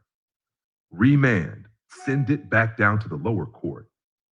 With directions to determine conditions of release, the circuit court now has one job only: set the terms for her release, not decide whether she stays detained. So here's the direct answer to your question. Can the circuit court follow dissent? No. Can the circuit court keep her detained anyway? What must happen? She has to be released. The judge just decides. GPS monitor, curfew, no contact orders, travel restrictions, etc.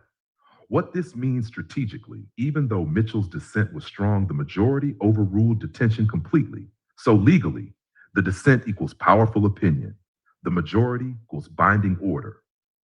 How to say this on your live stream, clean and confident. Open quote. Now this part right here clears everything up. The appellate court didn't just disagree, they reversed the detention completely. And when they say remanded with directions to determine conditions of release, that means the lower court doesn't get to decide if she stays locked up anymore. That decision has already been made. She has to be released. The only question now is under what conditions. Final takeaway, detention equals overturned. Release equals required. Circuit court equals must follow instructions. Dissent, no control over outcome. Okay. All right. I got another question. I hope y'all are hearing this. But I do have a question because it was some strong words written in here, and I want to have those breaking down further. And that is, it was undeniable or undisputed. I'm sorry. It was undisputed. A lot of things was undisputed, meaning that they had no doubt. Like they were basically saying, listen, this was not Holly's fault. Okay. So we look first under the statute of the nature of the circumstance of the crime. Okay. Right here. So start at 31. I want them to break 31 down. I want them to break 32 down. And number 34, where it says, we also find it persuasive that she had a, okay. So those are the three I want them to break down, because when they say undisputed, meaning like, are they saying it ain't no way anybody can say that Holly started this shit? Because that's what I got out of it. So let's just see. Let's see. Because I see that she did not start it at all.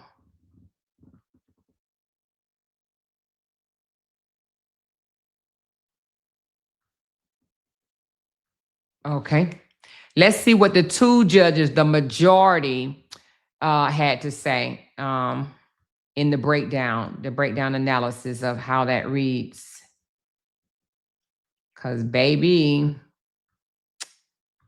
I guess everybody see things differently. I mean, we see that, right? Perfect. Now you're looking at the majority opinion, which is the exact opposite of the dissent you just broke down. I'm going to give you 1, a smooth AI read, clean flowing. 2, then a clear breakdown of their argument versus the dissent. Smooth AI read, majority opinion. Now, this is the majority's reasoning, and this is why they made the decision to release her. They start by looking at the nature of the crime. And while they acknowledge this was a very serious and violent offense, they say this situation came out of a very personal and specific conflict between two individuals. That's true. They point out that Ms. Johnson did not go looking for this confrontation. True. According to the facts, the other person approached her. Mm-hmm. They also highlight that before this incident, Ms. Johnson had already taken legal steps to avoid conflict, including getting a protective order. And after everything happened, she stayed at the scene, cooperated with police, and was legally licensed to carry the firearm. Mm-hmm. Then they shift into the bigger picture. They explain that in many murder cases, the nature of the crime itself shows that someone is a danger to the public. But in this situation, they say it's different. They believe this incident grew directly out of a personal relationship between these two individuals, not random violence, not gang-related, and not something likely to extend to the general public. True. They also emphasize that Ms. Johnson has no history of violence and has consistently followed the law. So in their view, There is nothing in her background that suggests she is someone who poses an ongoing threat. True. Finally, they point to her behavior after the incident. She remained out of custody for nearly 3 months while the investigation was ongoing and stayed in contact with law enforcement the entire time. And because of that, they believe she did not pose a threat then and likely would not pose a threat if released now. So based on all of that, the majority concludes that she does not present a real and present danger to the community. Okay. What the majority is really arguing. Let's simplify their position. 1, this was personal, not public danger, Correct. not random, not ongoing, not targeting the public. They see this as a one-off conflict between 2 people. 2, she did not initiate it. Victim approached her. She didn't go looking for trouble. This leans toward defensive posture, not aggressive pattern. She tried to avoid conflict before, got a protective order. They're saying she used legal means first. 4, she behaved responsibly after, stayed at scene, cooperated, didn't run. This signals not a continuing threat. At 5, no criminal history equals low risk, no violent past, law abiding. They view her as not someone prone to violence. 6, the big one. This is key. She was free for 3 months and nothing happened. That's right. They're saying, open quote, if she was dangerous, we would have seen it already, close quote. Majority versus dissent. This is your segment. Majority says this was personal plus isolated. She is not a continuing threat.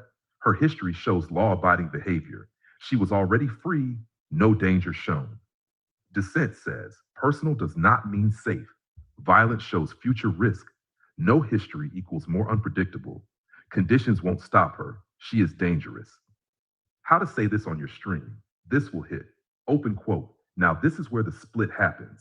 The majority is looking at this and saying, this was personal, this was isolated, and this is not someone who poses a threat to the public.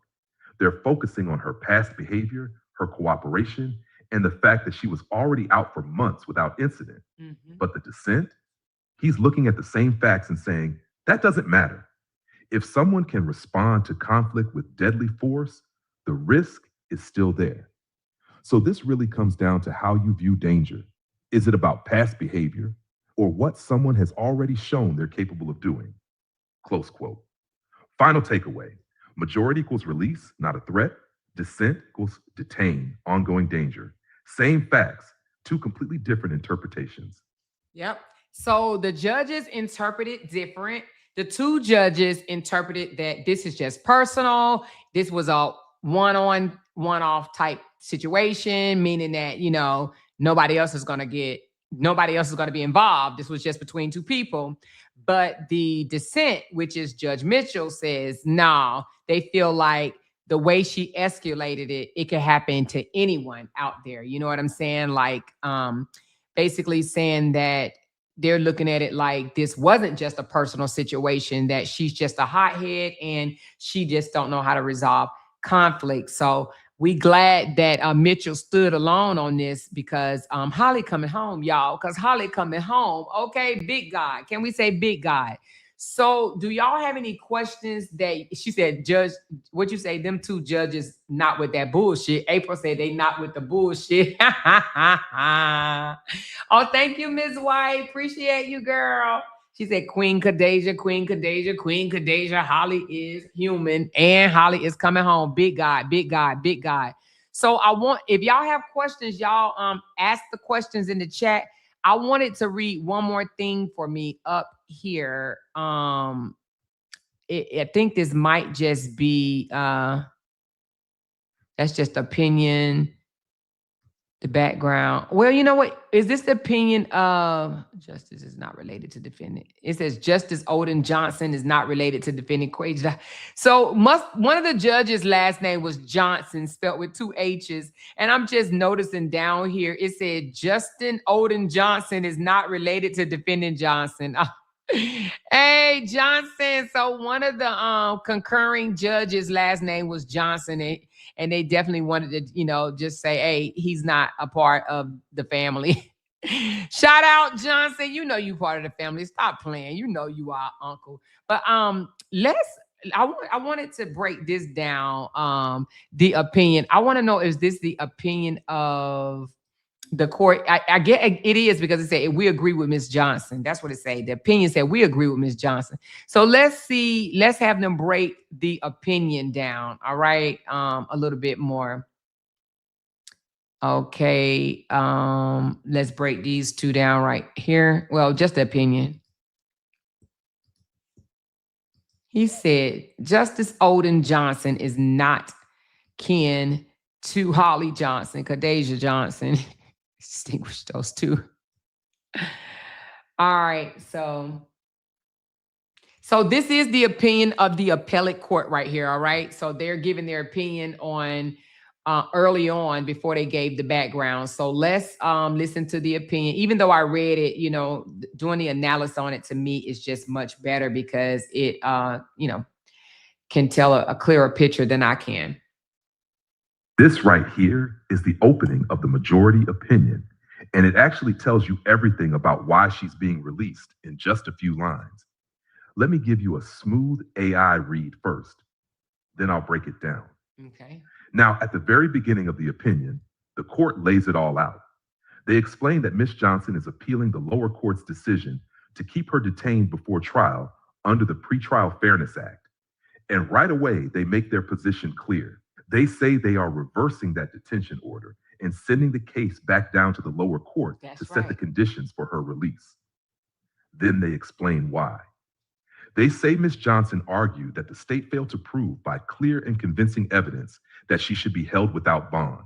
Specifically, the state had to show three things: that the evidence against her was strong, that she posed a real and present threat to others, and that no conditions could reduce that threat. And the court says they agree with her. They found that the state did not meet its burden of proving that she is such a danger that she must remain detained, which means, in their view, she can be released with conditions while the case moves forward. What this means, very important. One, this case is about pretrial detention, not guilt. They are not deciding, did she commit murder? They are deciding, should she be locked up before trial? Two, the burden is on the state. The state had to prove she is a real and present threat, and no conditions could make her safe to release. The court is saying they didn't prove that. That's right. Three, clear and convincing evidence is a high standard, not just maybe dangerous, not just serious crime. They needed strong, solid proof of future danger. Four, the court agreed with the defense. This is the key line, open quote, we agree with Ms. Johnson, close quote. That's the moment the case, simple way to explain it to your audience.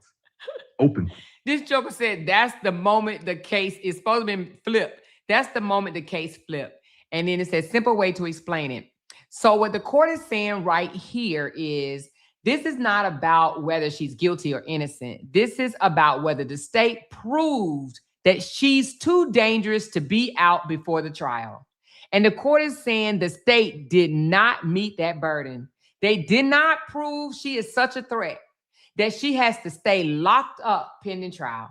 So because of that, she has to be released with conditions. Why this clashes with the dissent? The majority states didn't prove she's a future danger. The dissent, the fact clearly shows she is a danger. Same facts, different conclusions, okay? The final takeaway, this is about release versus detention, not guilt. The state lost on burden of proof.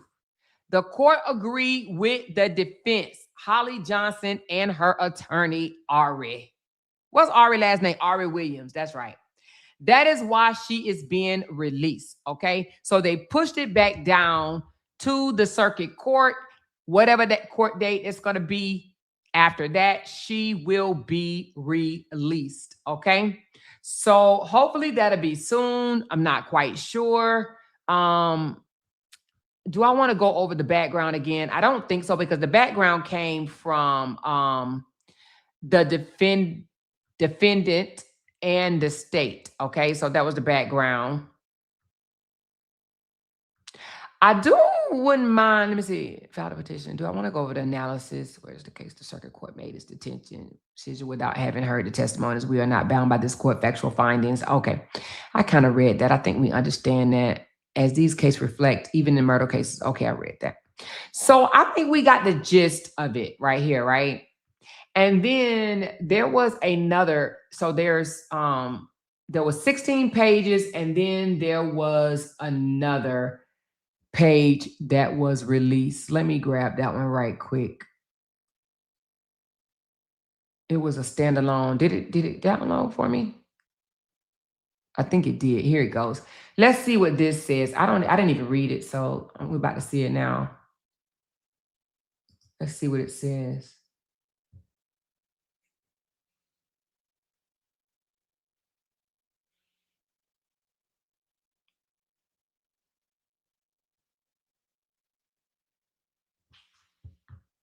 I think that, okay. I bet, all right, okay, I know what it is. But we'll just read it anyway because it's just saying everything is official. Got it. I see what you uploaded. This is basically the official notice from the appellate court clerk, not the actual opinion itself. Let me break this down for you real quick so you understand what it means and how to use it. What this document is. This is a filing notice from the appellate court. It's confirming that the decision in People v. Quada Johnson was officially filed on April 20th, 2026, and is now public and available. You can see that here, open quote, the decision of the court has been filed this date, tells you important details, close quote. Court, Illinois Appellate Court, 1st District, case People v. Quadaja Johnson, case number 126-0116B. Trial Court, Cook County, 26 CR 95, date filed April 20th, 2026. This confirms the ruling we've been discussing is final at this level. What this means legally, this is basically the court saying, we made our decision, it's official, it's on record. So now, the appellate ruling, release with conditions, is active. The case goes back down to the circuit court. They must now carry out the release process. What can happen next? This is key for your content. Even though this is filed, the state still has options.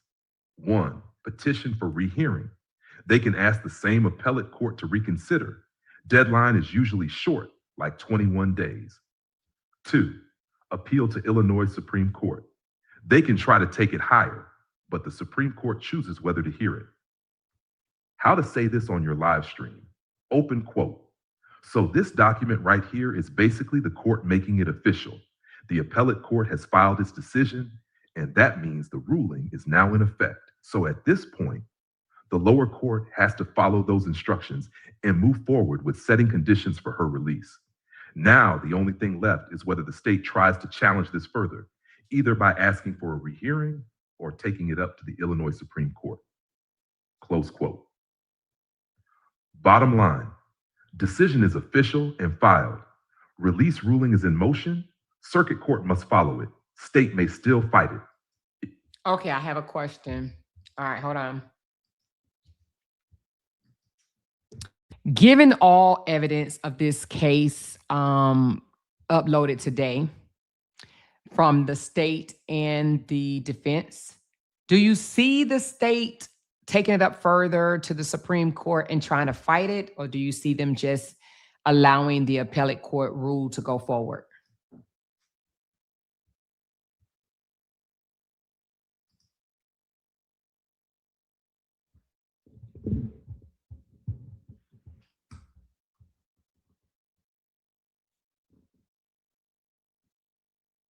All right, let's listen to what the state options are and the likelihood of what they may do. Now, of course, this is not exactly what they're going to do. This is just a likelihood. Short answer, they can take it up, but it's not guaranteed they will. And even if they try, the odds of getting the Illinois Supreme Court to step in are not high. Let me break it down strategically so you can speak on this with confidence. What the state's options are right now. After a decision like this, the state has 2 main moves. 1, petition for rehearing, same appellate court. Y'all got this wrong. Take another look. Usually filed within 21 days. Low success rate, but quicker and cheaper. This is the most likely first move if they're going to fight. #2, petition to the Illinois Supreme Court, asking a higher court to review the case. The Supreme Court can accept or deny, they don't have to hear it. This is a bigger strategic decision. Will they actually take it to the Supreme Court? Based on what we've seen in your case, reasons they might appeal further. Strong dissent, Mitchell went hard. Public safety argument is very strong. Serious charge, first-degree murder. Could argue this case affects how the Pretrial Fairness Act is applied. If they want to make a policy-level argument, they might push it up. Reasons they might not. This is a fact-specific case. No clear split in law across courts yet. Supreme Court takes very few cases. Even if they win later, she's already out pre-trial. From a practical standpoint, it may not be worth the time and resources. What's most likely, realistic take? Most likely path. 1, they may file a petition for rehearing. 2, if denied, they may stop there. Less likely, going all the way to the Supreme Court. Key strategic reality. Even if they do appeal, she is still getting released in the meantime. The appellate ruling stands unless a higher court stays the release. Rare. How to say this on your live stream. Open quote. Now, the big question is, does the state take this further? And the answer is, they can. But that doesn't mean they will. The most likely move is they'll ask the appellate court to reconsider first. Taking it all the way to the Supreme Court? That's a bigger fight. And those courts don't take many cases. So realistically, they may push back a little, but there's a strong chance this ruling stands and moves forward. Close quote. Final takeaway. They can appeal further, likely to try rehearing first. Supreme Court review is not guaranteed at all. Release likely happens regardless. Okay, I have one more question, y'all, and then I'm gonna read y'all comments. I'm sorry, I'm into it now. Okay, so another question. Now that this is official and they are asking for her release, how long are we looking at as far as when will she be released? I know she has to go back to court, but what's the timeline?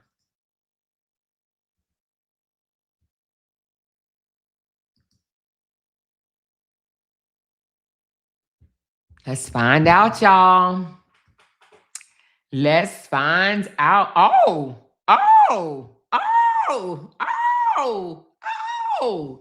Girl, I'm thinking, girl. What the? This is a really good question because now we're moving from legal ruling, real life timeline, and that's what your audience is going to care about. Realistic timeline for release. Now that the appellate decision is filed and official, the process usually moves fairly quickly. Step 1, case goes back to circuit court, remand. This happens immediately on paper, but the court has to schedule a hearing. Timeline, 1-3 days, sometimes same day if urgent. At step 2, court hearing to set conditions of release. At this hearing, the judge will decide GPS monitoring, house arrest or curfew, no contact orders, travel restrictions. This is not optional. They must do this. Timeline, usually within a few days. In high-profile cases, could be 24 to 48 hours. Step 3, processing the release. After conditions are set, paperwork is processed. Monitoring, if ordered, is set up.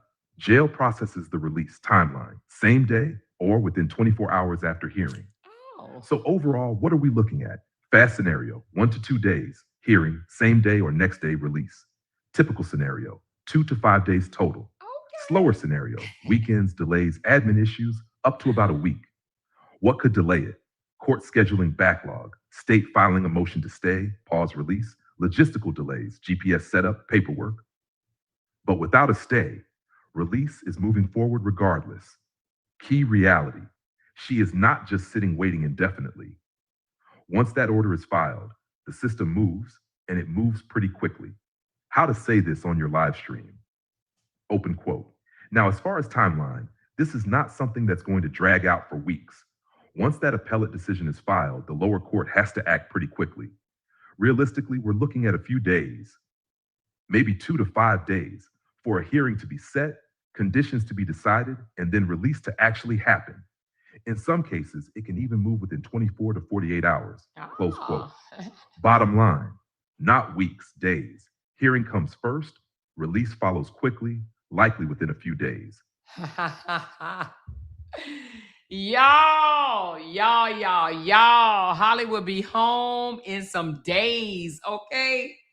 Days, not weeks, not months, but days. Holly will be home, okay?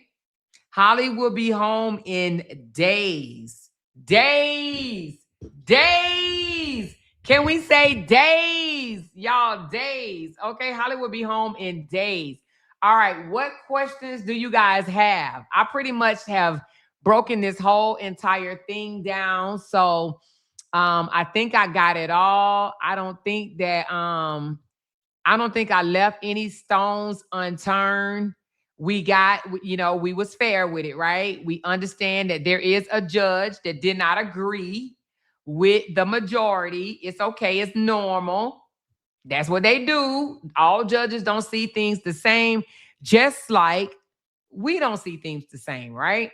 So it's the same. She said, Amora have a goal set. Oh, okay. She says, can't wait till y'all throw an all-white welcome home party, virtual party for her. Yes, baby. Yes. Supreme Court dealing with real criminals. Holly is not a criminal. I know. She is not a criminal. But, they might try to push it. I don't think the state would. I think the supporters may, but I don't think the state would. She should be released within the next day or two. Yes, days. I love it. Off the branch to say, Amor, you are so good at this. Oh, thank you so much. Blessings to you. I couldn't follow this case because of personal reasons, but girl, you even drew me in. Haters need to learn.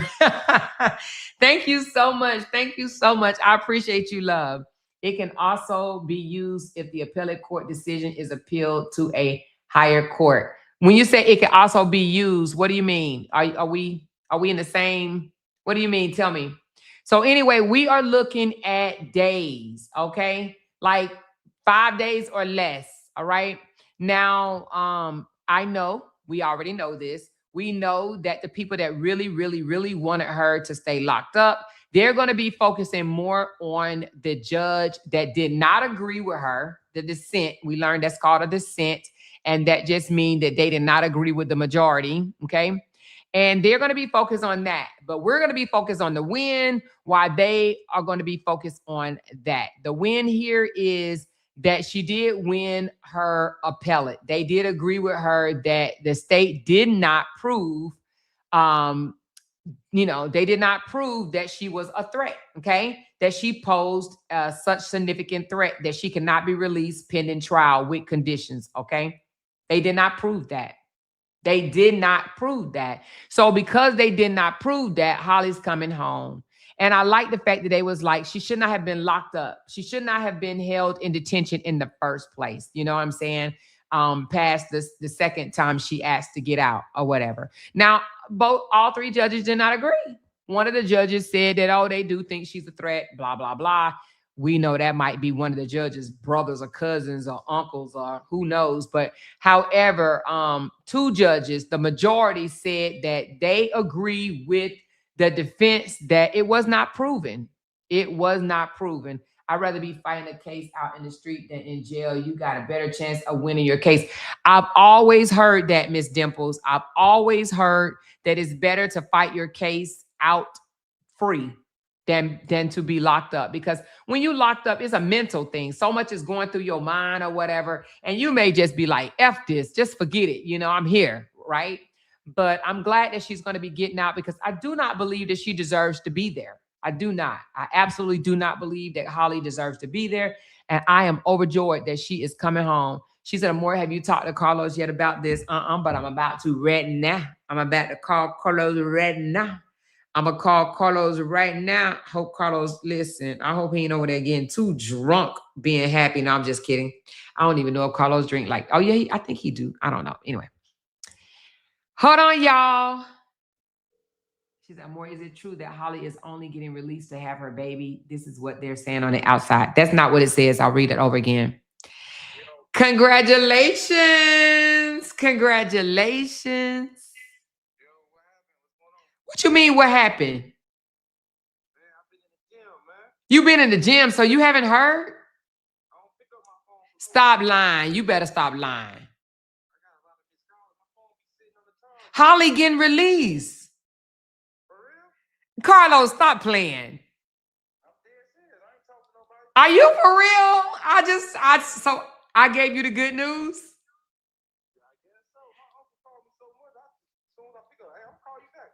No, the appellate court has reversed it, baby. She'll be home within 5 days, Carlos. You better cut it out. What the hell? No, I'm just kidding. But no, she's getting released. They approved it. But I thought T said she talked to you.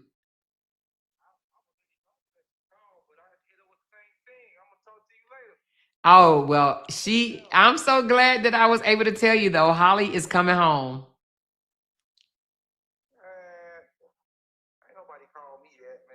They did call you. You probably just didn't answer the phone. You said you was at the gym. Yes. You got 60 missed calls. You should have answered at least one. There's something could have been wrong with your mom. Well, I'm glad you answered mine. Oh, okay. Yeah, Holly coming home. They approved it. So I'm on live now. I'm going to send you the paperwork, but she is coming home. They granted her release. So she is coming home to fight her case they got to take her back to court and she's going to get a condition release. They're going to set some type of condition and then she'll be coming home within 5 days. I know, right? We about to turn it up and have a party. What you talking about? Damn. Oh, but hold on. I got to tell you something. All right. Talk to you later. Okay, bye. So, y'all, he just found out. Carlos didn't even know, y'all. He did not even know. So it says, Amor, is it true that Holly is only getting released to have her baby? That is what the other side is saying. We're going to allow my little boyfriend, I call that my little boyfriend, to say that that's not the only reason why she is getting released. And you know what? I kind of figured that they was going to hint around to that. But let me put that part in there because they did say something about that. But it's basically saying that it's a rule that they cannot have a child in prison. However, that is not the only reason why she is being released. So let's get to that part right now. And I'm going to allow you to hear it. I figured they was going to say some shit like that. I did. I felt it in my soul. But let me get to that part. Hold on 1 second. It was... they broke down a list of 6 factors that the court directed to consider assessing whether a defendant awaiting trial was a threat as follows. So, remember I said I didn't want to go over all these case laws. It was because of the dissent. Okay, so I'm gonna have him do that. All right, so let me run this back through and we're going to get down to the real nitty gritty. I'm just going to say, okay, I'm going to upload about 4 more screenshots and I want you to break down for me. People are starting to say things like the only reason why she's getting out is to have the baby because she's pregnant. Can you please break down the real reason why the majority is saying that she does not pose a threat or a danger to the community. Therefore, the state did not prove that she was a danger. Can you break that down for me? I'm going to upload these screenshots. All right. While it's analyzing it, let me close my windows because, I don't like nobody be looking in here when it's dark. Let me close it, baby.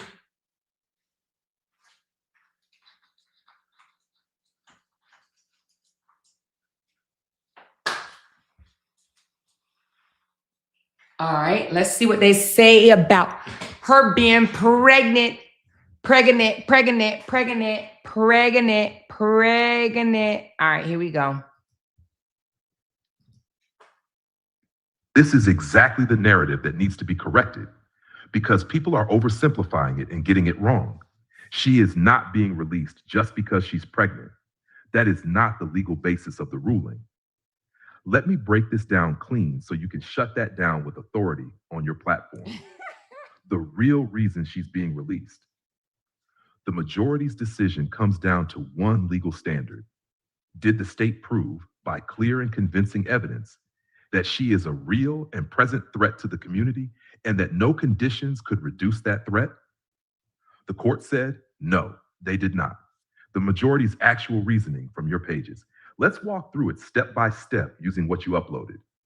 1, this was a personal, isolated conflict, not ongoing danger.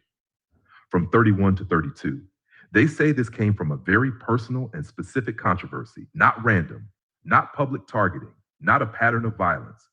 Their mindset, open quote, this situation does not automatically translate into danger to the general public, close quote.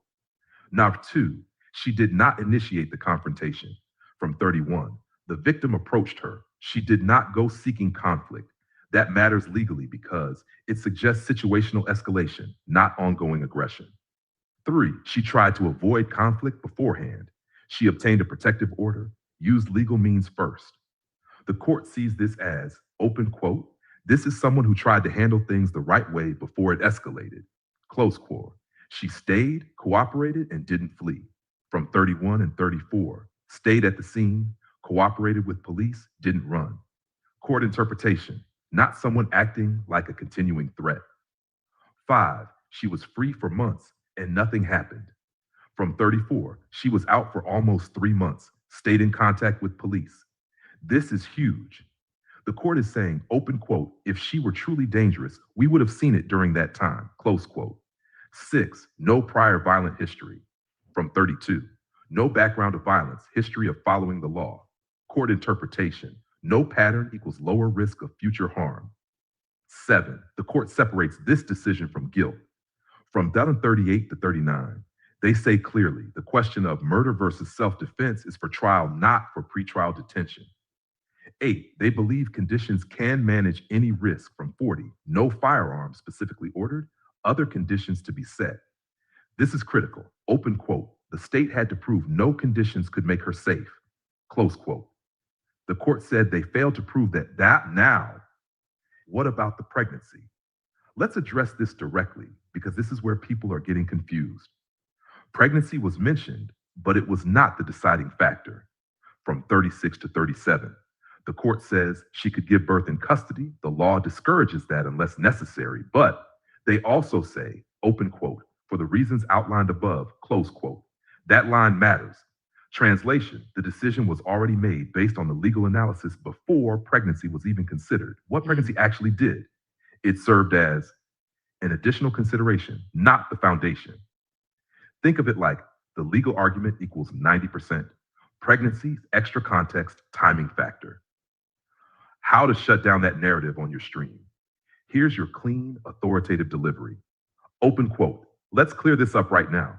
She is not being released just because she's pregnant. The court made it very clear that the state failed to prove she is a real and present danger to the community. They based that on multiple things. The fact that this was a personal conflict, that she didn't initiate it, that she tried to avoid it legally, that she stayed and cooperated, and most importantly, that she was already out for months without any incident. The pregnancy was mentioned, yes, but the court explicitly said for the reasons outlined above, meaning the decision was already supported legally before that even came into play. Close quote takeaway. This is your mic drop. She is not getting out because she's pregnant. She is getting out because the state failed to meet its burden. The court found no ongoing threat, no pattern of violence. Risk can be managed with conditions. Boom.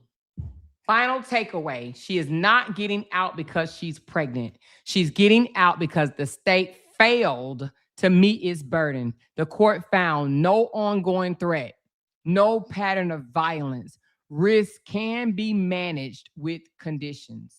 The state failed. What part of failed do they not understand? F-A-I-L-E-D. F-A-I-L-E-D. The state failed. The state failed. The state failed. The state failed. They failed. No part of that. She said, we need to name our chat GPT. Yeah, we do.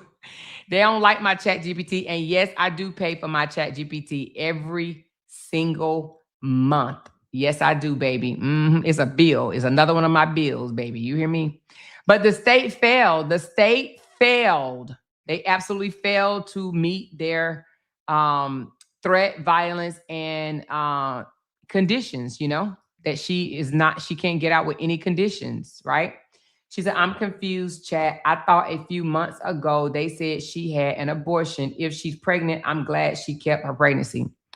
Well, that's for her to come out and say whether she still pregnant or not. She coming home in 5 days. Maybe we'll get a chance to ask her. Maybe we'll get a chance to ask her. More, they didn't understand facts over feelings. I know you don't expect them to understand the state failed. I know, baby. Facts over feelings. You hear me? I hope Holly comes out and get her a nice, she got locked up in December, nice Christmas meal. I hope she get a nice Christmas meal. She spent her birthday in there. She spent the baby birthday in there. She spent Easter in there. She spent Valentine's Day in there. She spent New Year's Eve in there. I hope she comes out and celebrate every last one of them damn holidays and post photos.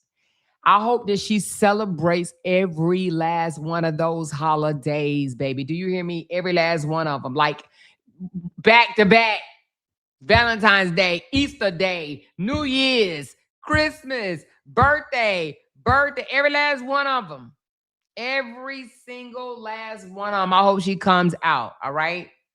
She said the Pink Mafia is going to be spitting, screaming, 5, 4, 3, 2, 1. I'm sure they already doing it, and I'm sure they got, you know, a bunch of reasons why. But I do want to say one thing. Y'all remember Nina said, y'all remember, and I'm not even trying to, you know, go against that lady or whatever. It is what it is. But you remember she said, I got an inside connection. And I'm telling you now, I know 100% facts because I am a paralegal. She would not be getting out. These people, I'm telling y'all, listen. Oh, my God. So, you know, I just say it like this. You got to be very careful with what you say, even myself. Remember, because I said I was 100% sure that she was going to be getting out in February, and I was wrong, right? Was it February or January? I think it was January. I was wrong. I was wrong, right? But y'all, I didn't say 100% this time, but in my hearts of hearts, and I'm telling y'all, I've been telling the family this. They could, you know, I know they listening to me and they know I'm telling the truth. I told them that she was coming home. I told them that she was coming home. Okay. I told Carlos that she was coming home. I told her I can't wait till she come home. So, and not Tina, but Cinnamon knew 100% that she was coming home. So I'm just glad that she's coming home. There was so many people against her, so many people mocking her, calling her out her name, calling her the B word, the H word, the W word, and they probably still will. But nevertheless, she'll be out and able to fight her case. I'm just so glad that she's getting out. She can be able to smell the fresh air. She could be around her friends and family, you know, her son, her beautiful son or whatever. And this is not to take anything away from Ramika or Ramika family, you know, but I am excited about this win for Holly. This is a win for Holly. Right? But this is only base one. And I know we're going to hear that. That doesn't mean anything. She's going to be found guilty. Okay, well, we got 2 years to think about that, okay? We got 2 years to think about that. I think Aria is going to do a phenomenal job. It doesn't stop here, you guys. There's other things that need to be done. But 2 judges so far found that the state didn't prove what they was trying to prove. It didn't give what it was trying to give, okay? The state didn't give what it was trying to give. It did not prove it. So I'm just so happy that she's out. Now, I know this is about to be spun 15 different ways, but baby, within 5 days, Holly coming home. Within 5 days, Holly is coming home. Okay, within 5 days, Holly is coming home. And that's what means the absolute most. Within 5 days, Holly will be home. I am super excited for her.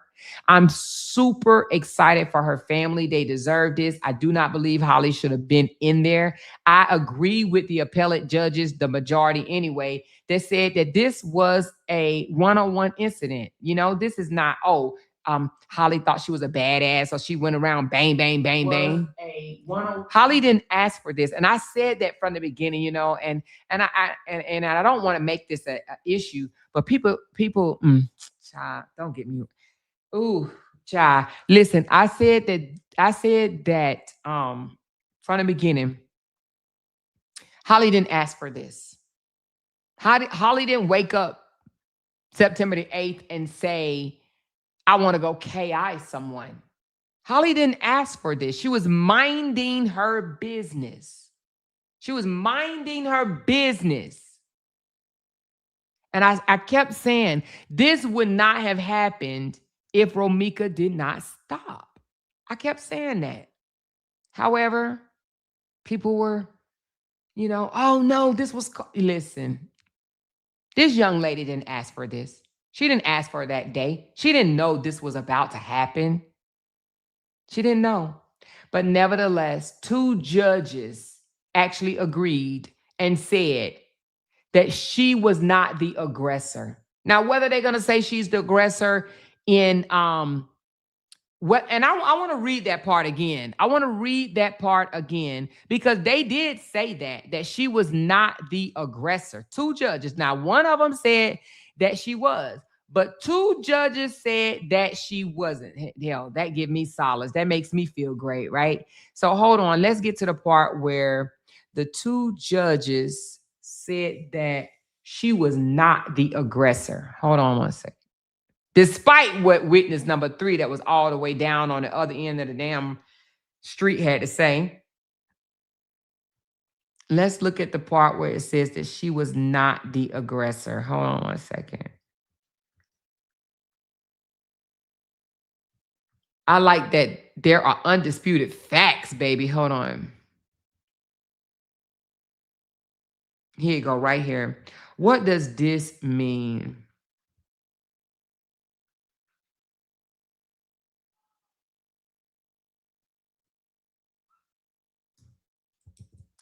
I'm going to ask my ChatGPT to explain this, even though we know because we smart, but I want my ChatGPT to explain this.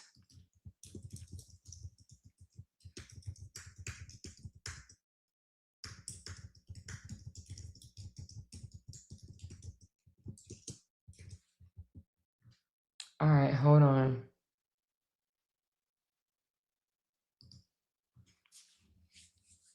The part that I'm having them explain in detail is it is undisputed, baby, that Holly did not seek out this confrontation, baby. Let's find out what that means for those all the way back in the bike.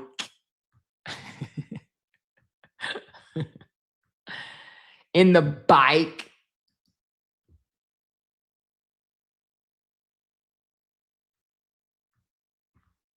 Hold on. Come on now. Yes, this is a very important line, and it carries a lot of legal weight. Let's break it down clearly so you can explain it with confidence. What that sentence means, plain English, open quote, it is undisputed that Ms. Johnson did not seek out this confrontation. Rather, the victim confronted her, close quote. The court is saying there is no disagreement about this fact. Everyone, state, defense, court, accepts that she did not go looking for the victim. The victim approached her first. Why this matters legally? This isn't just a detail. It goes directly to how dangerous the court thinks she is going forward.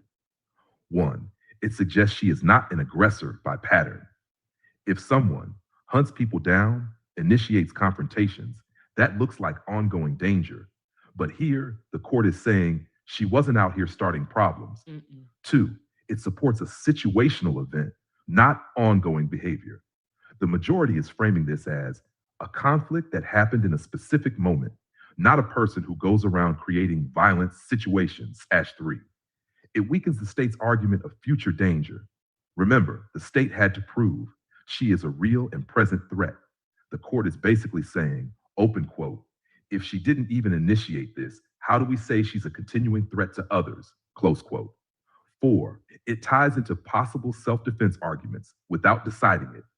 The court is not saying she acted in self-defense, but they are saying the circumstances are not one-sided. Because she didn't start it, she was approached. That creates uncertainty, which works in her favor for release. Yes. What the court is not saying. Let's be clear so you can explain it correctly. They are not saying she was justified. She is innocent. The shooting was okay. What they are saying. This fact makes it harder to prove. She is someone who poses ongoing danger to the public. How to say this on your live stream, clean strong, open quote. Now, this part right here is important. The court is saying it's undisputed, meaning nobody is arguing this, that she did not go looking for this confrontation. The other person approached her. And legally, that matters because it suggests this wasn't someone out here starting problems or seeking people out. It frames this as a situation that escalated, not a pattern of behavior. And when you're deciding if someone is a danger to the community, that distinction becomes very important. Close quote. Bottom line, she didn't initiate the encounter. The victim approached her. This supports a situational conflict argument, helps the court say, not an ongoing public threat. Okay, undisputed, meaning that nobody is arguing whether or not it is factual or not, all right? Yeah, so it is also not disputed that prior to this confrontation that she sought and obtained a protection order. Let me just ask them about the protection order. So are you saying the majority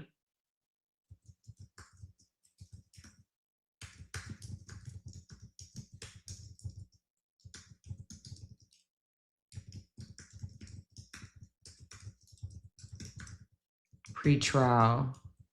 And of course, we're talking pre-trial, you guys, pre-trial detention.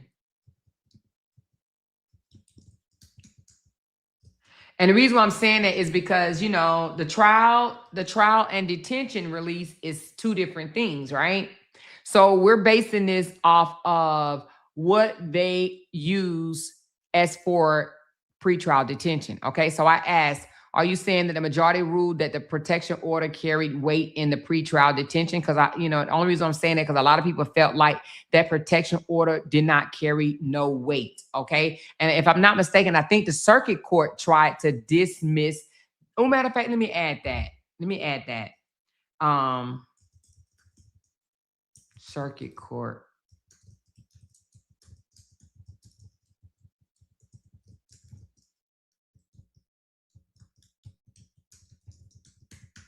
Because if I'm not mistaken, I think I heard somebody say that protection order was not going to be taken in consideration. And I was like, I don't think they could just throw that out. I don't think they could just throw that one out. But let's listen to what I asked it, okay, about the protection order carrying Short weight. answer, yes, but not by itself.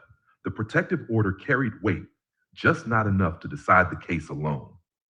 Let me explain this the right way so you don't misstate it on your platform. What the majority did with the protective order, the court used it as support. Hold on. They didn't finish, right? Hold on.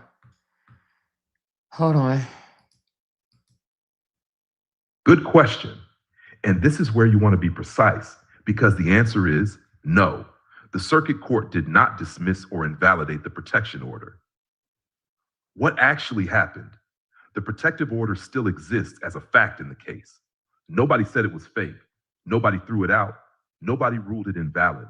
So legally, it still stands as part of the record.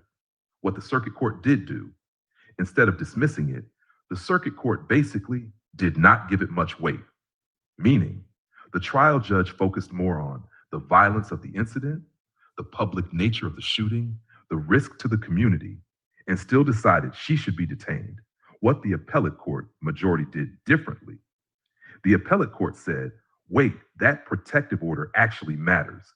They used it to show she tried to avoid conflict legally. She wasn't just out here looking for problems. So here's the clean distinction. Circuit court did not dismiss the order, just didn't rely on it heavily, focused on danger, ordered detention. Appellate court gave the order more significance, used it to support, she's not an ongoing threat. How to say this on your live stream. Open quote. Now, the lower court didn't throw out the protective order. They didn't say it didn't exist. They just didn't give it much weight when deciding whether she was a danger. But the appellate court looked at that same fact and said, hold on, this actually shows she tried to handle things the right way before it escalated. So the difference wasn't whether it existed, it was how much importance each court gave it. Close quote. Bottom line, protective order equals valid and undisputed, not dismissed, just interpreted differently by each court. So each court interpreted that protection order differently. The lower court, which is the circuit court, they didn't give it much weight. They was like, it was a long time ago. She hadn't made any threats since then. These threats were made long time ago, right? But the appellate court said, hold on. She actually tried to do things the right way. So the appellate court gave more weight to the protection order than the circuit court, okay? Now, I want to ask you something else about that. No, I want to ask it, okay, so what about this one? Hold on. So what about witness number 1, Carlos Smith? It appeared that the circuit court didn't give his testimony any weight either.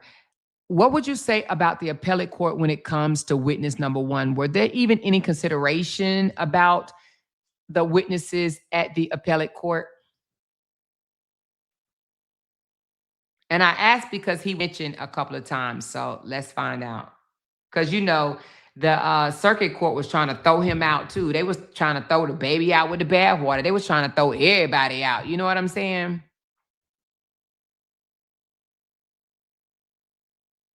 Okay, let's see what they say. It looks like they saying they did not. They did not. Okay, hold on. Let me see. Let's see what it say.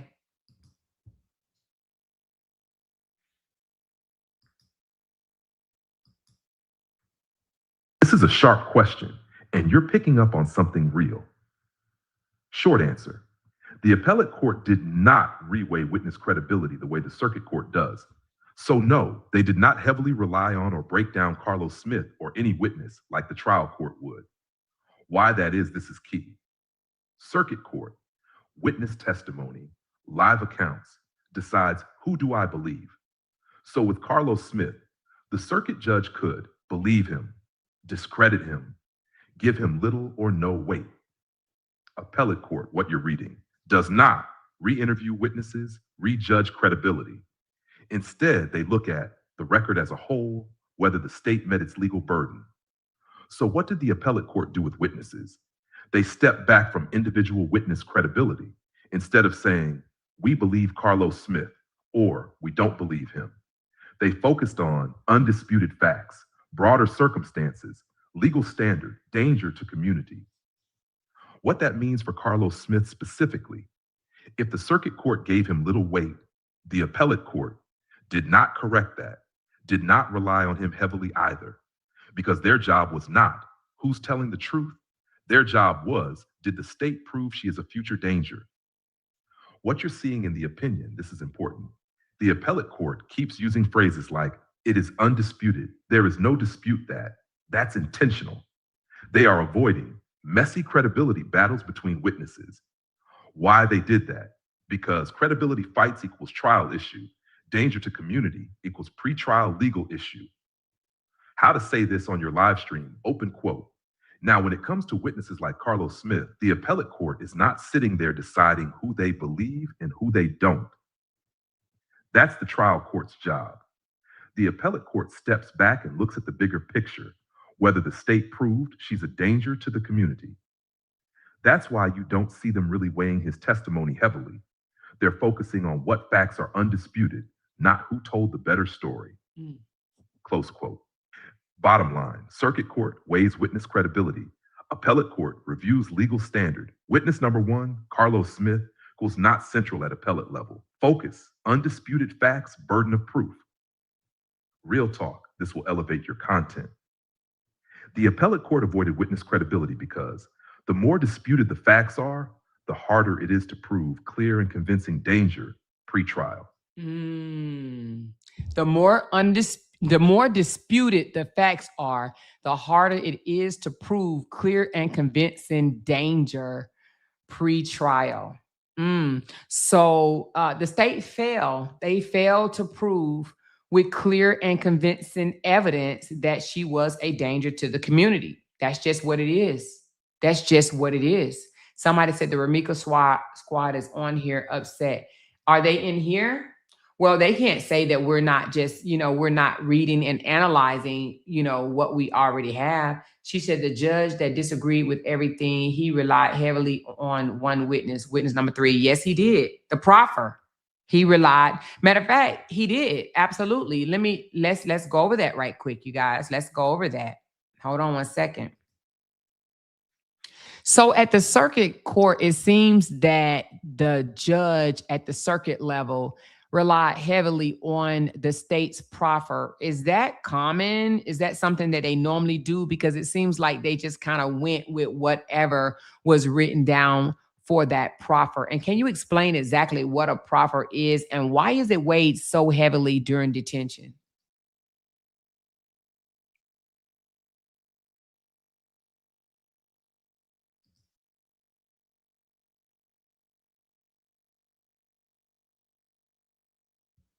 Let's find out together, baby. Let's learn together. Oh, woo, woo, woo, woo, woo, woo, woo, woo, woo, woo, woo, woo. All right, hold on. Great question. This gets into how these hearings actually work and why what you saw is normal, even if it feels one-sided. Hash, what is a proffer? A proffer is basically, open quote, a summary of what the evidence would show without calling live witnesses, close quote. Instead of bringing people in to testify, the state or defense says, if we called witnesses, they would say, the evidence would show. It's like a preview of the case, not the full case. Why proffers are used in detention hearings? Because this is not a trial. These hearings are fast, preliminary, focused on risk, not guilt. So the court allows written summaries, attorney statements, police reports, instead of full testimony, cross-examination, etc. Is it normal for the circuit court to rely heavily on the state's proffer? Yes, very normal. In fact, in detention hearings, the state's proffer is often the main source of facts. Judges routinely rely on it. Why it can feel one-sided? Because the state goes first. Their proffer is usually detailed and narrative-driven. It's often written to emphasize danger, highlight the worst facts. So it can feel like the judge just went with what they said. But here's the legal reality. The judge is allowed to rely on it as long as it is considered reliable enough at this stage. But the defense can challenge it, offer their own proffer, point out inconsistencies. Why it carries so much weight in detention? Because the state has the burden to prove. 1, proof is evident, presumption great. 2, defendant is a real and present threat. 3, no conditions can mitigate that threat. And the proffer is how they try to prove that quickly. What likely happened in your case, what you observed. At the circuit court level, the judge likely read the state's proffer, focused on violence, public setting, use of a firearm, and concluded, this is dangerous detention. Why the appellate court didn't follow that same path? They weren't rereading it like a story. They were asking, open quote, did this proffer prove by clear and convincing evidence that she is a future danger? Close quote. And they said, no, it didn't go that far. Key difference. This is your talking point. Circuit court looked at proffer, focused on what happened. Result, detained appellate court looked at proffer, focused on future risk standard. How to explain this on your live stream? Open quote.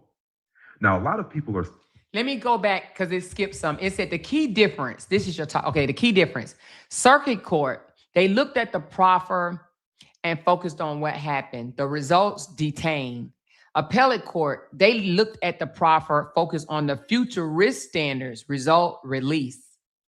Now, a lot of people are saying the lower courts just went with the state's version of events. And to be honest, that's not unusual, meaning that the judge does this more often than not.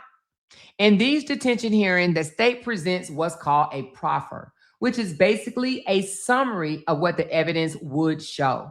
There's no full trial, no witnesses on the stand. It's more of like a preview, a summary. So judges do rely heavily on that. The difference is the appellate court wasn't asking, did something bad happen? They were asking, did the state prove she is a future danger that can't be managed? And they said no. The appellate court said no. She is not a future danger that cannot be managed. The appellate court says no. The appellate court said free Holly until it's backwards, okay? So the bottom line, the proffer equals summary of expected evidence, commonly used in detention hearing. Judges do rely heavily on it, not a future trial level evaluation. Key issue equals how that proffer is interpreted. So judges typically go with the state's proffer 9 times out of 10. And that's why, you know, they're given an option to go up to the appellate court. The appellate court takes a look at it, and 9 times out of 10, they reverse it, and hers was reversed. It was reversed, okay? So it's remanded back down to the circuit, and within 5 days, Holly coming home. Holly coming home. Holly coming home, okay? Holly is coming home. All right. So she said, we're in church today with the more. Amen. Holly going home, damn it. Holly is coming home, baby. Holly is going home to her loved ones. All right. She said, you said that was your last question 5 questions ago. Girl, you know me, honey. When I want to know something, I'm going to know it, baby. You hear me? I'm going to know it. But do any of y'all have any questions? She says she need a self day and go pamper herself and get some loving from her man. Ooh, girl, child, what you say? She does need a self. I mean, she probably gonna get out and cry one whole day. If I was her, I'd cry. Like, you know, should I cry? To all the demons, the devil never wins. I knew it was time to. Appellate court got it right. Yes, the appellate court got it right, you guys. The appellate court got it right. For all those that, you know, doubted it or whatever. Yeah, she's coming home. But again, you guys, this is just base one, which means that she'll spend the next year or year and a half or 2, you know, however long they're going to push it out, right? I think the judge said that he wants it wrapped up by did he say wrapped up by the end of 2027 or the beginning of 2028? I think he said he wanted wrapped up by the end of 2027, if I'm not mistaken, okay? She said, Amore, can the state respond and stop the release? No. So what I found out, they cannot stop the release, but they can challenge it, but she will already be out. So they can challenge it, right, to the appellate court. They can challenge it or either go up to the Supreme, but that won't stop her from being released within the next 5 days. So even they have 21 days to respond. So even if they respond within the 21 days, her getting out will still take place. So if they respond and they come up with something else that we don't know about, which I doubt it, I really, really doubt it. But if they did, then she can get re-locked up. But as of now, they cannot stop this order of, you know, them setting some conditions and having her released within, you know, within a week or so. So no, she will get to smell this air out here, okay? She will get to feel the breeze, the air. She will spend the summer most likely with her loved ones, okay? She can eat all the tomahawk steaks and shit that she wants to eat, okay? And we're going to make it happen for her. If I'm not mistaken, isn't a tomahawk like $145? I know that's how much it is at the restaurant. We're going to have to get together, you guys, and treat Holly to a big fat ass steak, all right? That's what we're going to have to do for her. She says they were calling Ari Dora the Explorer, not knowing that she will win. She wins all the appeals. She is a GOAT. Well, she could be Dora to explore all she wants to, but I bet if they was down there, they would want her to fight for them, at least in detention release anyway, you know? She said, I'm so mad I didn't get this notification. Oh, Super Leo lady, sorry, baby. I'm so sorry. But, you know, I went live like right away. I ain't even gonna lie to you. I went live like right away. She was out for 3 months. They can't dispute that. Yeah, she was. You know, that was kind of crazy to me that they even locked her up, because I was like, wait a minute, you know, she was already out. How was she a threat? 87 days, she didn't do no harm, right? But nevertheless, you know, she went down for a minute, but I'm glad she's out. Holly doesn't seem like the girl that needs to be locked up and around, you know, prison ain't, well, not prison, but jail is dirty. I'm saying it like I know. I don't know. I mean, but you know, it just seems like it's dirty. It seems like the toilet is too close to the damn bed. Right there is too damn. The room is too small. You know what I'm saying? Like it is not. It ain't something somebody like Holly need to be. You know what I mean? So she's coming home. She's coming home. Look at Cheryl said the best lawyer is Amor Latrice Davis Johnson. Listen. So, I mean, if they calling her Dora the Explorer, then Dora the Explorer is doing a damn thing. You know what I mean? She says, thank you, Amor, for standing behind Holly and our Second Amendment right. Girl, you already know it. Yep.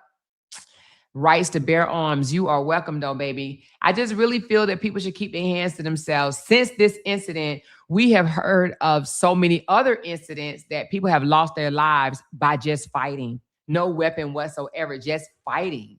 And they've lost their lives, whether they, you know, hit their head or crack their spine, their neck, or, you know, or whether they was just beat to death or brain injury, whatever the case may be. We've seen at least 3, 4, or 5 cases where they have, you know, beat a girl to death. You remember the one I covered where it was a black girl and Hispanic girl, and they went to meet, you know, they stole their boyfriend phone or whatever, fiance phone, and went to go meet this girl, beat the crap out of her, and left thinking that, oh, you know, we just gonna kick her ass today. That's it.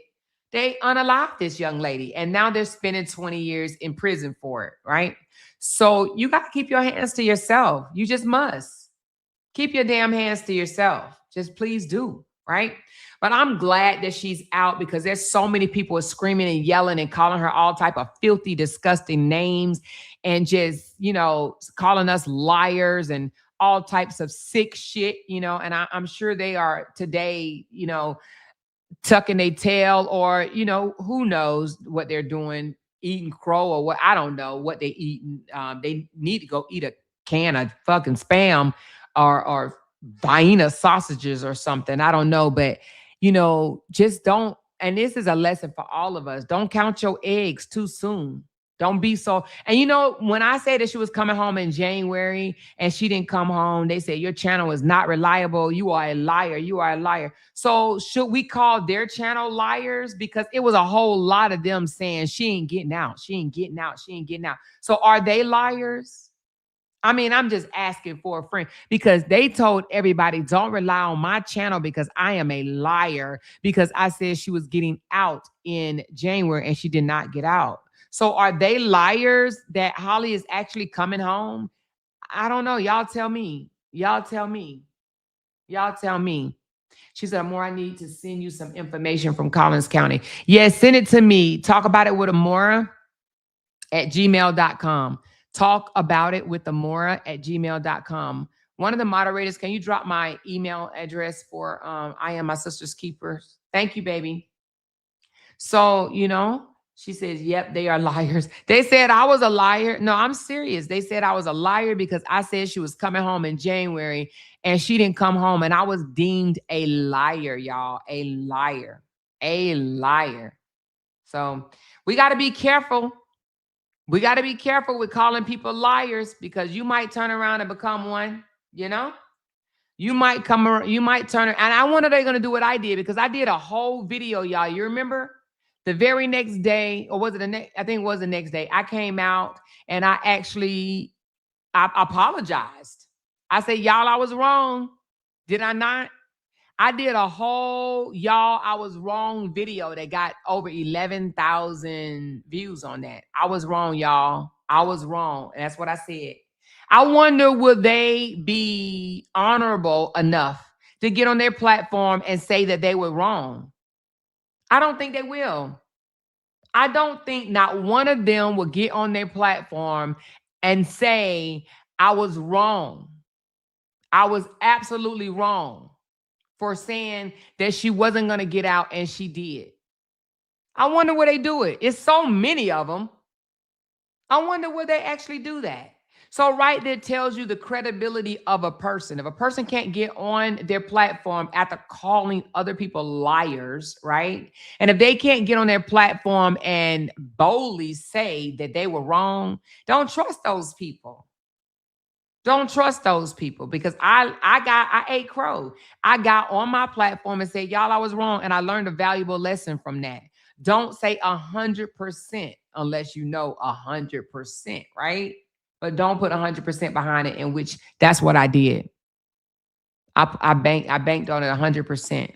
So I am glad that she's coming home, but I hope that she's able to come home and love on her family first, and then jump into the thick of things, and let's win this case. Let's win this case. Let's win this case. Okay? She said they said that she was going to rot in there. Well, don't seem like she's going to be rotten. She's not going to be rotten, baby. I don't know if she's allowed to post pictures, but I don't even know if she wants to be on this internet. I don't even know, to be honest with you. I don't know where her mind is at. I probably wouldn't be on the internet, but then again, I don't know. I mean, I think that if she comes on the internet, she'll be harassed. So I think she should just love on her family and just take a breather. Just really take a breather. She did not, in my opinion, she did not deserve to be locked up. Okay? She did not deserve to be locked up. Cheryl says, no, they're not going to say it, because now they're saying the only reason they're letting her out is to have her baby. Yeah, okay. Well, we know a lot of them did not go to college at all, and some of them didn't even make it to high school. So, I mean, to be honest with you, what can you expect? What can you really expect? She said, Amor, the very reason she's coming home is because of everything that you said in January. It just took another set of eyes to see it the right way. The evidence was not taken into consideration. Exactly. It was not. It was not.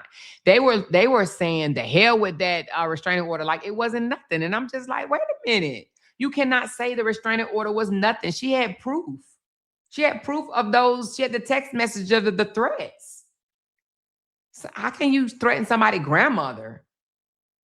You know, that's crazy to me. That's absolutely crazy to me.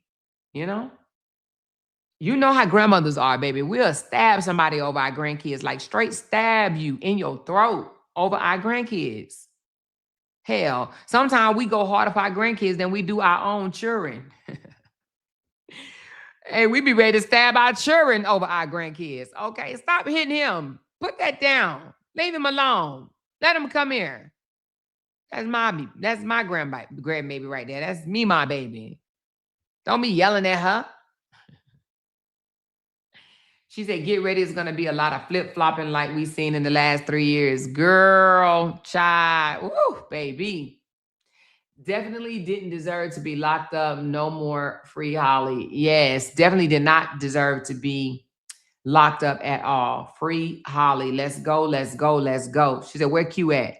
Somewhere hollering, oh, I already knew she was going to get let out. I was just using them, but I just wanted the super chats. I already knew she was getting out. She said, I had one grandbaby and I would go to jail and hell for him. Okay. Then she stalked and harassed that guy on Holly's friend list over 50 times. She called him, telling him that he was Holly baby daddy. She was something else. Yes. And that's absurd. That's absolutely absurd. And this is no dig at the family or anything. I'm pretty sure they're mad as hell right about now, but they'll be all right. But I just hope at this moment they can stay off these panels, encouraging all this back and forth hate and shit or whatever. Just go chill. Hell, go to the beach. Literally go to the beach. Put mud in between your toes or something. Like, just chill. I pray the family can heal. But right now, I just feel like this is Holly time to get out and just take a breather and then just be able to fight her case, from her point of view. From her point of view, They might tell her not to go on social media. Shit, that's better than being in there. And she probably don't want to come on social media. They would be all in the comments. Man, she come on social media, they're going to harass her. They're very good at that. They're going to bully and harass her. Some of them, that's all they good at. That's all they're good at. You know, they don't know how to be loving, nice, kind, or anything. They know how to pretend. They could definitely pretend, but they don't have it in their hearts at all. You know, if they mad now, they're gonna be pissed when they find out what Ramikas have done. The trial, you know, a lot of people think that they're gonna throw it out, that that this case is gonna be thrown out. I don't know. I can't say that strongly yet. I can't say that strongly yet, so I'm not gonna say it. I'm not gonna say it. But hey, I don't know if they're gonna try to push the trial back or I don't know what. You know, we'll find out soon though. We'll find out. How many days was she there total? Ooh. So she's been there since December the 3rd. So December, January, February, March, April made 4 months and the 3rd. So 4 months and 17 damn days. Did I get it right? December, January, February, March, April. Yeah, 4 months and 17 damn days. Oh, Lord Jesus, I would have died. She's a tough cookie. She's a tough cookie because, baby, the way my dislike for being in small spaces is set up, the way my claustrophobia kicks in, woo, 4 months, child, I would have already lost my mind. But she's coming home. She's coming home. She is coming home. You know? She's coming home. So, you know, hopefully she can continue therapy. And, you know, because she still has to deal with what happened on that day, you know? She still has to deal with that. So, you know, I just hope that overall she heals, Carlos heals, Lilos heals, Romika family heals, Romika supporters heal. Hell, at this moment, Holly supporters heal because hell, we didn't got hit every which way, you know? She says, April, they said that she was cussing already. Who was cussing? Or what did April say? Let me see. Who's cussing? What did April say? I don't see April's comment. I don't see your comment, April, but I just know it's funny. Whatever it is, it's funny. But I don't see your comment. Who's cussing though? I'm nosy now. Who's already cussing? I have claustrophobia too. I couldn't be in a room with no doors. Oh my God, child. I can't even take a whole MRI. I gotta take an MRI with the donut shaped MRI. I can't do the MRI with the closed, one end closed and one end open. Girl, that's like putting me 6 feet under. She said, Trina. Oh, Trina's cussing already. I'm sure she ain't gonna be the only one. She's not gonna be the only one. It's gonna be people just, oh my God. She said, they said Trina already been spazzing out. Really? Oh my goodness. What's she spazzing out for though? Because they wanted her to rot in prison? You got to be careful what you want for someone else. You really do have to be careful. She said, them people mad as hell. Are they? Well, I haven't heard anybody being mad yet because I have not been, I ain't been nowhere but over here. So I don't know. I don't know if they're mad, but are they crashing out? Like, I mean, damn, like it's just pre-trial. Tell them to chill. I'm sure they're gonna make up. I'm sure they're gonna make up some excuses. I can only imagine what the excuses gonna be though. Ooh wee. Okay, I see Key said that Holly free update court shocker. Khadijah Johnson released over pregnancy. Oh, wow. You know you should be ashamed of yourself putting that information out there in the atmosphere. He said she is only being released because she's pregnant. That's what Keys is telling people. I wondered did he read the documents?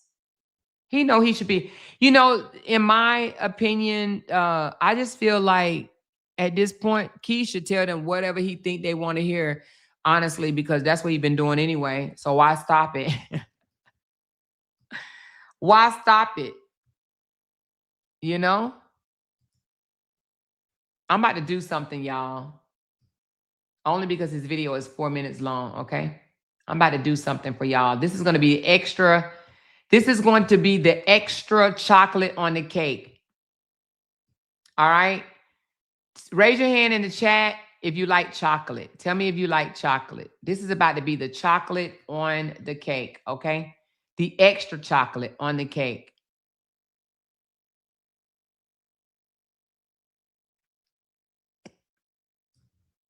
Tell me if you like extra chocolate on your cake. This is for you guys always being there and just spoiling me rotten and just coming through with the come through. You know what I'm saying? Coming through with the come through. But do y'all like extra chocolate on your cake? Like that many people like chocolate on their cake. What my numbers look like, you guys? Hit that thumbs up button. Hit that thumbs up button for your girl, please and thank you. Please and thank you. Hit that thumbs up. I don't know where we at. I have not even looked at it. But I am going to do an analysis. His video is only 4 minutes long. I'm going to do a true breakdown analysis of his video. Of him saying the reason why she is coming home. Okay, hold on 1 second. The reason why she is coming home. Hold on. Okay, I just reset my goals because I didn't make it, so I just reset it. But y'all, take a listen to this analysis, okay? Let me know when y'all ready. Let me know when y'all ready. Let me check my thumbs up right quick. Let me check my thumbs. Oh yeah, I got some nice thumbs. I got 300, excuse me. Ooh, I got 346. 346. All right. Let's listen, you guys. Let's listen to the analysis. Okay. Can you? Thank you. I had to ask for the full version. They tried to cut me out. All right. So this is it right here, you guys. Let's take a listen. All right.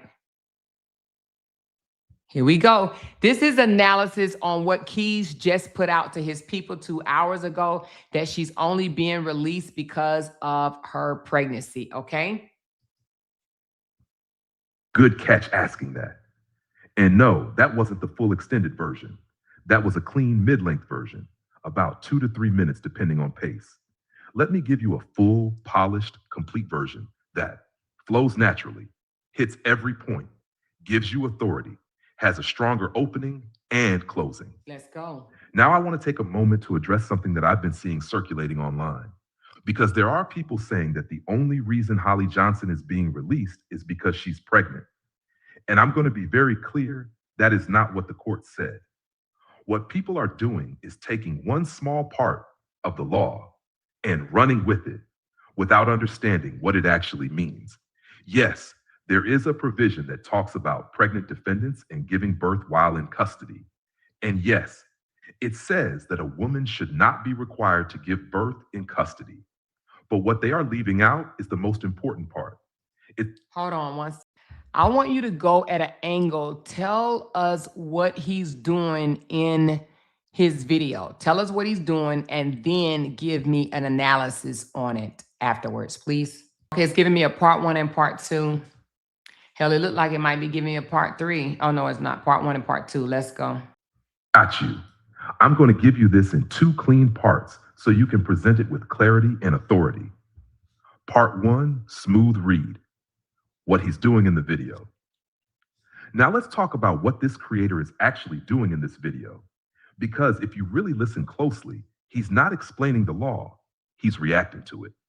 He starts off emotional, calling the situation crazy, and immediately frames the release as something that doesn't make sense. Then he introduces the idea that Holly Johnson is being released because she's pregnant. And what he does next is important. He reads a portion of the law about pregnant defendants giving birth in custody, but he doesn't fully explain it. Instead, he takes that language and interprets it in a way that supports his reaction. So instead of breaking down the legal standard, he simplifies it into a conclusion that sounds good emotionally, that she's being released to have a baby. Throughout the video, you can hear the confusion. He's unsure about key facts. He's questioning whether she's even pregnant. He's mixing in unrelated references, but he still arrives at a firm conclusion. And that's what's happening here.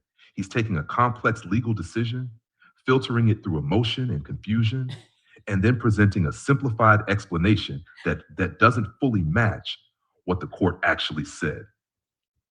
Analysis, what's really going on? 1, he's leading with emotion, not understanding. Starts with, this is crazy, insane work. That sets the tone. Audience is primed to feel, not think. 2, he cherry picks the law. He reads pregnancy statute, but ignores unless she is a danger clause. That's the most important part. He fills gaps with assumptions. You can hear it. I don't know if she's pregnant. I thought she was, but still concludes they let her out to have a baby. Number starter 4, he simplifies a complex legal ruling into a viral takeaway. Instead of explaining burden of proof, clear and convincing standard, public safety analysis, he reduces it to she got out because she's pregnant. 5, he's creating a narrative, not explaining facts. This is the biggest point. He's not lying intentionally, but he's misinterpreting plus oversimplifying and presenting it as fact. Why this works on social media? Because it sounds outrageous, is easy to understand, triggers emotion, requires no legal knowledge. How to say this on your platform? This will hit. Open quote. So what he's doing in this video is reacting emotionally to the situation and then trying to make sense of it in real time. He reads a part of the law about pregnancy, but instead of explaining it fully, he interprets it in a way that fits how he feels about the case. And what ends up happening is a complex legal decision gets reduced down to something simple and catchy, but not entirely accurate. Close quote. Final takeaway. He's reacting, not analyzing, misunderstanding the law, leaving out key legal standards, turning complexity into a viral narrative. Mic drop line for you, open quote. He didn't explain the law. He explained how the situation made him feel. He over there reacting off of his feelings. He reacting off of his feelings. It's all about feelings, baby. You remember when we said these people need to stop acting off of their emotions. This joker is acting off of his feelings. His feelings, okay? His feelings. He said first they said the pregnancy wasn't going to help her. Oh, that's what they said.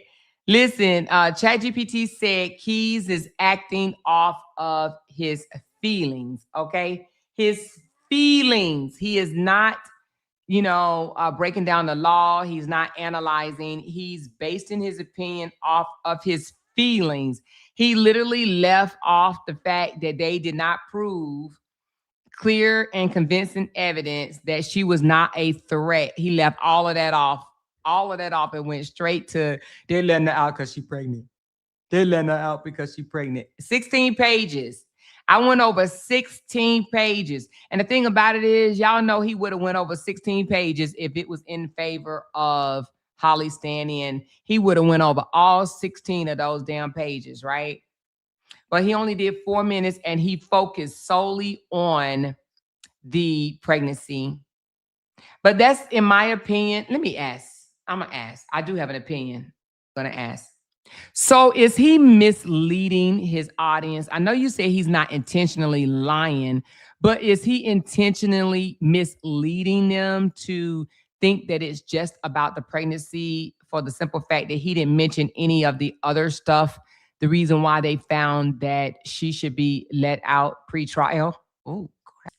Let's find out, is he's misleading. They said he's not lying intentionally, but they think that he is misleading. Let's hear it. Short answer, it's misleading, but you can't confidently say it's intentional. Here's the clean, honest breakdown you can stand on. Is he misleading his audience? Yes, the audience is being misled because he reduces a multi-factor legal decision down to one emotional point, pregnancy.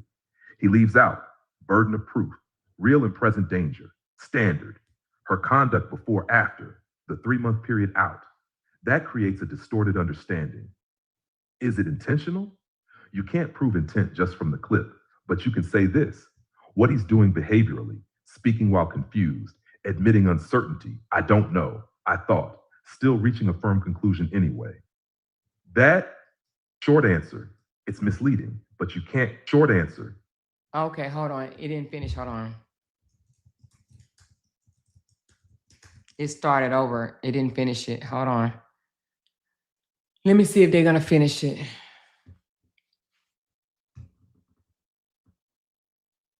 Yeah, they finished it. Okay, hold on. Let me start over because they didn't finish it. They didn't read the whole thing.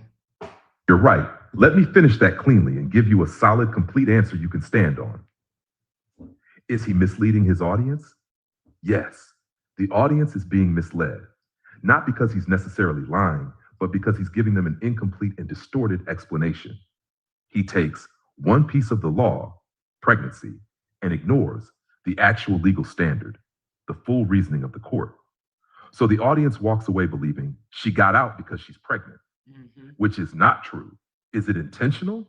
You can't prove intent from the clip alone, but here's what you can say confidently. What he's doing behaviorally, he admits confusion. I don't know. I thought. He's unsure about key facts, even pregnancy itself. He's reacting emotionally, but despite that, he still lands on a strong, simplified conclusion. This is the key point. When someone doesn't fully understand something, leaves out major parts of the explanation, but still presents a definitive answer, that becomes misleading, whether intentional or not. So what's the fairest way to describe it? You can say, he's oversimplifying and misinterpreting the ruling in a way that misleads his audience. Not necessarily. He's lying. How to say this on your live stream. Open quote. Now I'm not going to sit here and say he's lying, but what I will say is this. He's giving an incomplete explanation that ends up misleading people. Because when you take one small part of the law, leave out the rest, and then present a final conclusion like that's the whole story, people walk away believing something that isn't actually what the court said. Close quote. Final takeaway. Audience was misled explanation, incomplete, conclusion, oversimplified, intent unknown. Mic drop line for you. Open quote. It's not that he told a lie, it's that he didn't tell the whole truth. It's not that he told a lie. He just didn't tell the whole truth. He didn't lie. He just didn't tell the whole truth. Hell, I always thought that was a lie.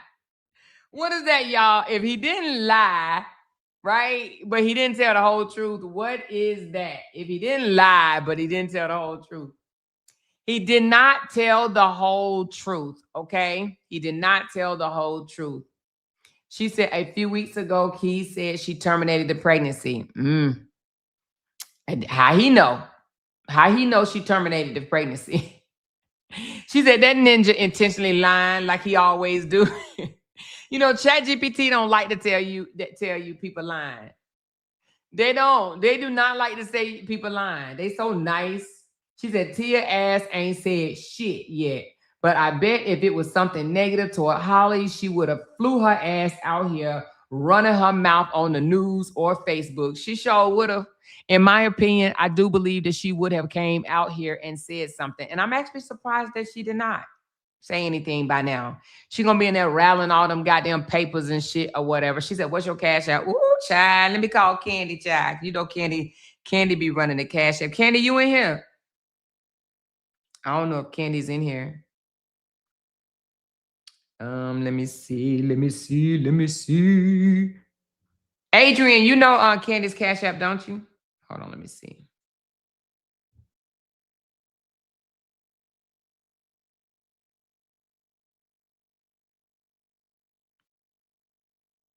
Candy be running the cash app. We changed the other one. Thank you so much, Maria. I appreciate you, honey. She said Keys is hurt. He got to be hurt because he probably was one of the ones that was telling people that. Oh, Candy said she is in here. Can you drop your cash app? Somebody want to bless your girl. Somebody want to bless your girl. Lying by omission. Okay, that's it right there. This is the cash app. Anybody want to send your girl a love offering? I appreciate you so very much. I do. And thank you for the support. But he might be hurt because he ain't the only one though. I ain't gonna lie. He along with a lot of others said that 100% that she was not gonna get out, you know? Somebody promised me a steak dinner, but I know I ain't gonna get it. Listen, I know I ain't gonna get it, but it's all good. It's all good. It's all good in the hood. However, you know, it's all good. So, but I'm glad she's getting out nevertheless. And I can't wait till she get out so we can have us a white party, a virtual white party. We're going to have a virtual white party for Holly. 4 months and 17 days away from your child. We already know that is forever. Not being able to hug, touch, kiss, bathe, talk to, you know. So that got to be hard. I'm pretty sure the first whole day she's going to cry and be loved on by her loved ones or whatever. And then she probably want to, you know, pray and everything with them. But I'm pretty sure, you know, we'll have a party. We're going to have a party for her. We're going to have a party for her. She's going to need some support. She absolutely going to need some support. I hope that, you know, those that are upset. Let me see what Nina done said, y'all. Y'all got me over here about to go dumpster diving right quick now. Hold on. Y'all know I had that lady blocked. Now let me just see what she doing, because I know she said 100% fact that she had inside connection. She said she had inside connection. I got inside connection. I got inside connection. She ain't going nowhere. I got inside connection. So let me see what she's saying, y'all. Hold on. Let me see what she's saying. Oh my God. You know, that's why, you know, I don't really know what a paralegal does. But if she really a paralegal, she just made herself look like a complete ass. She literally just said, this is not a release document, you guys. This is just, it says, she said, this is not what the document states at all. This is what you've seen. This is a legal reverse of detention with instructions to reconsider the release, not a final release order, but it opens the door strongly for her to be released under conditions. Girl, what are you talking about? It's not a release order. We know it's not a release order, but they are saying that they need to set conditions. Like what? She's talking about, let's just see what the state does. There should be a hearing soon. She said pregnancy as a legal factor. The document cites a specific Illinois law which states that a person should not be required to give birth while in custody unless they are absolute immediate threat to the community. So she's running with that shit too? She's running with that shit too?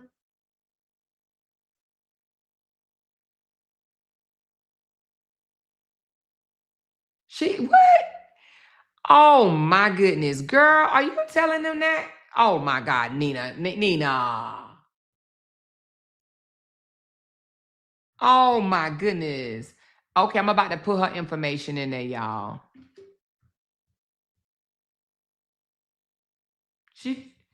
What? She's saying reverse and remand is only a it says asking the court to reconsider, but it's not in stone. What? Come on. Oh, girl. Oh my God. Really? Let's just go on and put this in here because oh my. Can you analyze these 3 screenshots here? It is more people that are making these claims. So can you break them down and analyze this for me, please? She said, can you confirm that you got the Cash App? Candy. She's going to confirm in a minute. Thank you, Maria. She said, can you get her to confirm her Cash App on this live? Yes, hold on.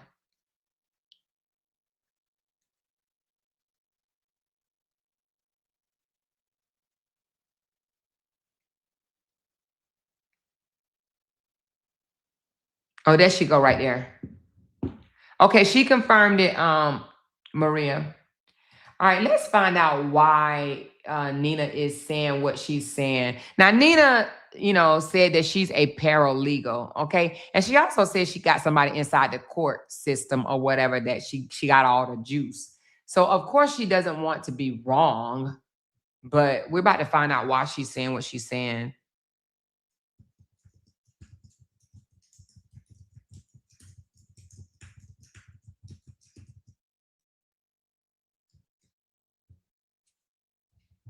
Hold on 1 second.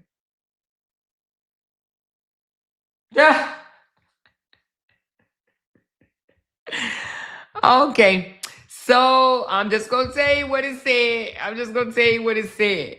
I'm just gonna let it say what it said. Okay. She could fight with ChatGPT. What we gonna name ChatGPT, y'all? It's a male, so we gotta name it something, y'all. What we gonna name it? We gotta name it. Y'all gotta tell me in the comments what y'all want to name my little ChatGPT friend, okay? Because he about to break her ass down. This is actually a different type of misinformation than the first guy, and it's more subtle. She's not emotional or confused like him. She's trying to sound precise and legally accurate, but she's still framing it in a way that downplays what just happened. Let's break her down clean so you can address it confidently. What she's saying, her position, across all 3 screenshots, her message is, this does not mean immediate release. She's emphasizing, it does not say release immediately. It does not set conditions. It just sends it back to the lower court. Is she wrong? Technically, no. But practically, she's incomplete and misleading. What she's doing strategically, 1, she's focusing on procedure, not outcome. She's explaining what the court literally ordered, reverse detention, send it back, remand. But she's avoiding what that actually leads to in real life. 2, she's downplaying the impact of the ruling. What she's not saying, the detention order is gone. The state already failed its burden. The court is now being told set conditions for release. This is the key issue. She's telling people, this doesn't mean she's getting out, when in reality, it means she is very likely getting out soon. Let's correct her claims one by one. It does not say release immediately. True, technically, but that's how the process works. Courts don't open jail doors themselves. They order lower courts to handle it. So this statement is true, but misleading in context. Oh, Lord. It does not set bond or conditions true, but that's exactly why it was remanded. The lower court's job now is to set those conditions in the case, but nobody said it did. This is a pretrial decision, not guilt innocence. I did not see an immediate release. This is where she's being most misleading, because appellate courts rarely say release immediately. They say reverse and remand, which is the standard path to release. What's really going on here? She is technically correct in wording, but minimizing what the ruling actually means. Why someone would frame it this way? A few possibilities. You don't have to accuse, just observe. 1, overly literal legal framing, sticking strictly to wording, ignoring practical outcome. 2, misunderstanding appellate impact, doesn't fully grasp what reverse detention means in practice. 3, narrative control, trying to slow down or soften she's coming home narrative. How to address this on your platform? Here's a clean, balanced way to say it. Open quote. Now, I've also seen people saying this doesn't mean she's being released. And technically, they're right in how the order is written. The appellate court doesn't open the jail door themselves. They send it back to the lower court to set conditions. But what's being left out is the practical reality. The detention order has been reversed, which means the legal basis for holding her is gone. So while it's not walk out right now, it is absolutely the process that leads to her release. Chad, final breakdown. She is correct about procedure, technical wording, court process. She is misleading about the real world impact, the likelihood of release, what reverse detention actually means. Mic drop line, open quote. She's explaining the process, but not the outcome, close quote.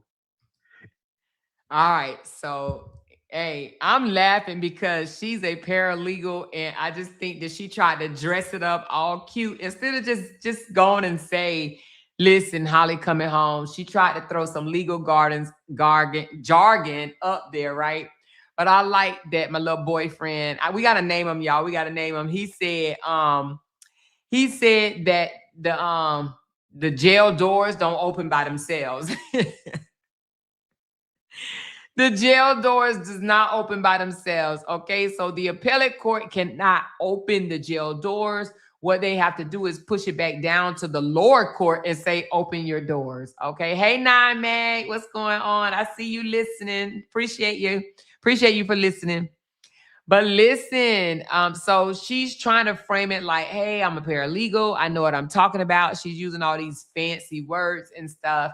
And my little chat GPT boyfriend just broke her down and said that, you know, she's using the cute words, but she just ain't saying what it really means. Holly is coming home. I don't know.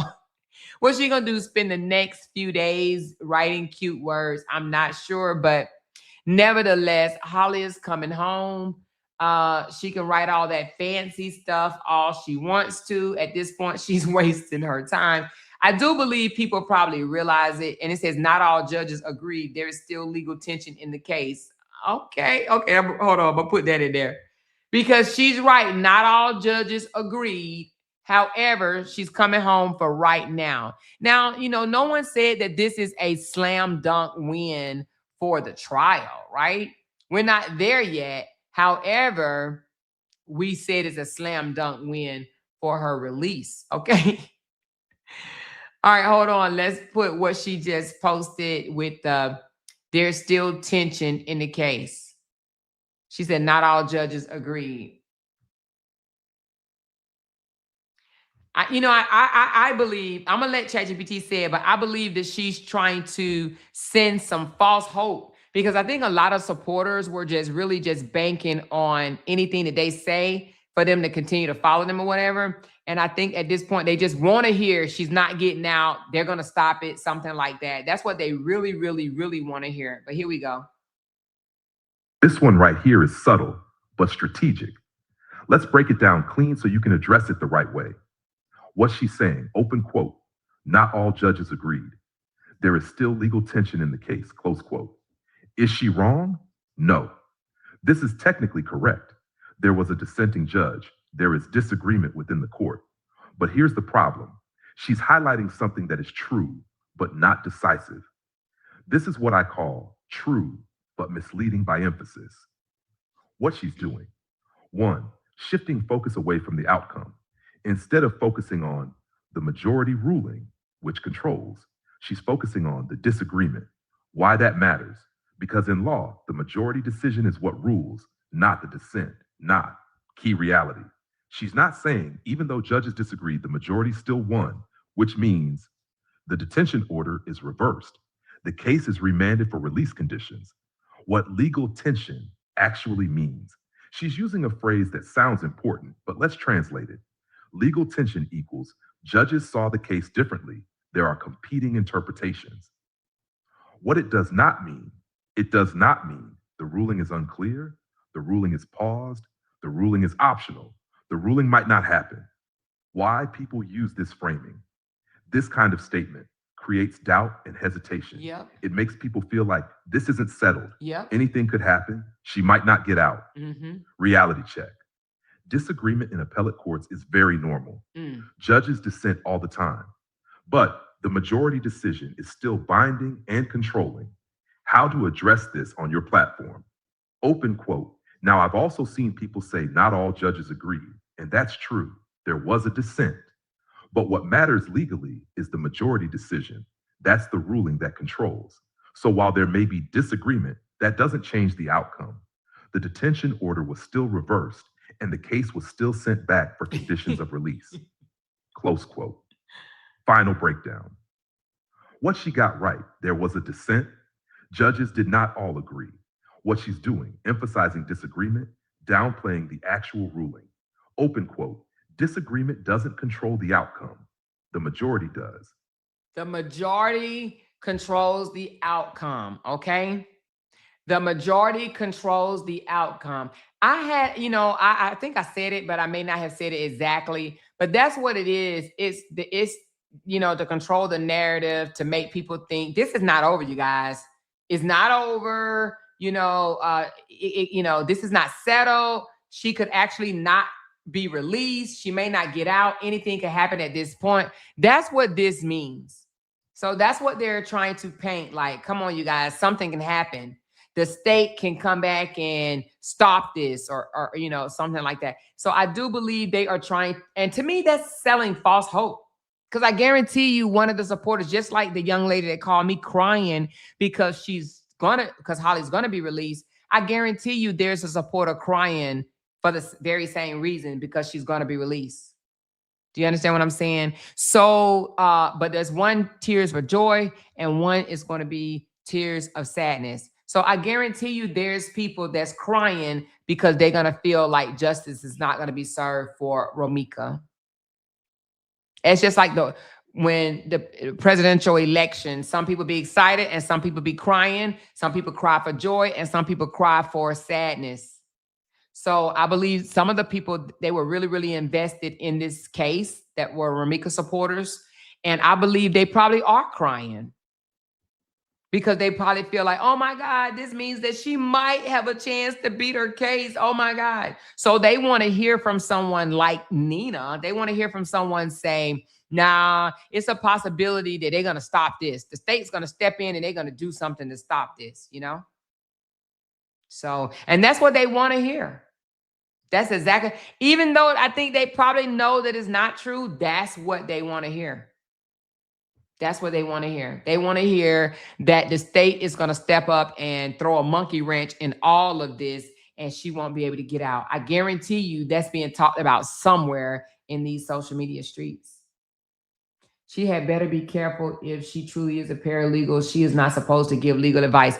Well, I don't know if she is one. I know she says she's one, but I've never seen well, I don't really know too many paralegals, but she does it all. Have you ever seen a person that do everything? She does taxes. She does, I think she does credit repair. I think she does nails, hair, sew clothes, bake cakes. I mean, she does a lot of weird shit. I mean, I'm being facetious on the ending of the stuff, but I think she does taxes and she does taxes and credit repair. So she does do quite a bit to be a paralegal. So inside connection is crazy. Yeah, she always says she has an inside connection. I'm talking about always. I got an inside connection. I got an inside connection. I got an inside connection that told me that Holly's not getting out. You remember? She reported on Holly not coming out like maybe 2 or 3 weeks ago. She literally said, I got an inside connection. And my inside connection said that Holly is not coming home. So she, you know, and that's why she's posted about 4 or 5 times because she feels like she lost that narrative. She was one of the main ones that came out here and said that Holly was not getting out and that she had an inside connection that told her that. So I don't know who her inside connection is. Sometimes it be the roaches on the wall. You hear me? The roaches on the wall. Yeah, J. Lou, the rapper, producer, comedian, and magician. When Holly gets out, she better not come online. She has to keep low until this is over completely. Yeah, I think that, you know, her lawyer is probably going to give her a pep talk on what direction that she should take. She said others have all these sources. Have all, you mean, oh yeah, resource. They do. I don't know where they get these resources from. I have no idea. They do. They be having these resources, baby. I got resources. I got connections. I got inside connections, you know? Because that's exactly what they be saying. They got resources and inside connections. You know, they know everybody and their mama. Everybody and their mama. But nevertheless, good job, Ari Williams. Oh, let me see what Ari is saying on her page. Give me a second. I don't even know if they're allowed to say anything, but let's just see. I don't think they really say anything until they get or maybe even until she get out. Oh, she said it, baby. Oh, Lord. Oh, no, she didn't. Somebody else said it. Oh, it was right up under hers. I thought Ari said it. Ari didn't say it. Somebody else said, Khadijah Holly Johnson is being released. Today, the appellate court came back with a decision that has left Romika supporters wondering what's really going on. The decision they decided to overturn the decision for pretrial release and kick it back to the lower court. They cite that there is insufficient evidence for that ruling and that the defendant is with child and needs to be home to prepare for her birth. And to top things off, that she needs to be released so that she can aid her attorney. Ari Williams with preparation for trial. Now, let's be clear that does not mean that she's getting out. It does mean that it's not as cut and dry as we thought. I thought, as many of us did, that the appeal was just a form of proving that her attorney was doing her job. Never ever considered that her being released was a real possibility. What? Did the defense submit new evidence that the lower court was not aware of? Did a new witness come forward? What happened is my question. The defendant unalived Romika Blackman at 9 a.m. in front of her son's school on September the 8th in front of witnesses while Romika was unarmed. Pretty cut and dry, right? I'm just hoping that the Judge Clancy is legally able to stand on the proffer stated in previous court documents that the defendant is a danger to society and a real threat to witnesses and should not be released. I guess we'll just have to wait and see. Holly supporters, don't be so quick to celebrate. She's still not released and a final determination has been made. Just for Ramika. Okay, this is a Ramika supporter and she is misinformed as well. I'm glad y'all came over here to listen to me.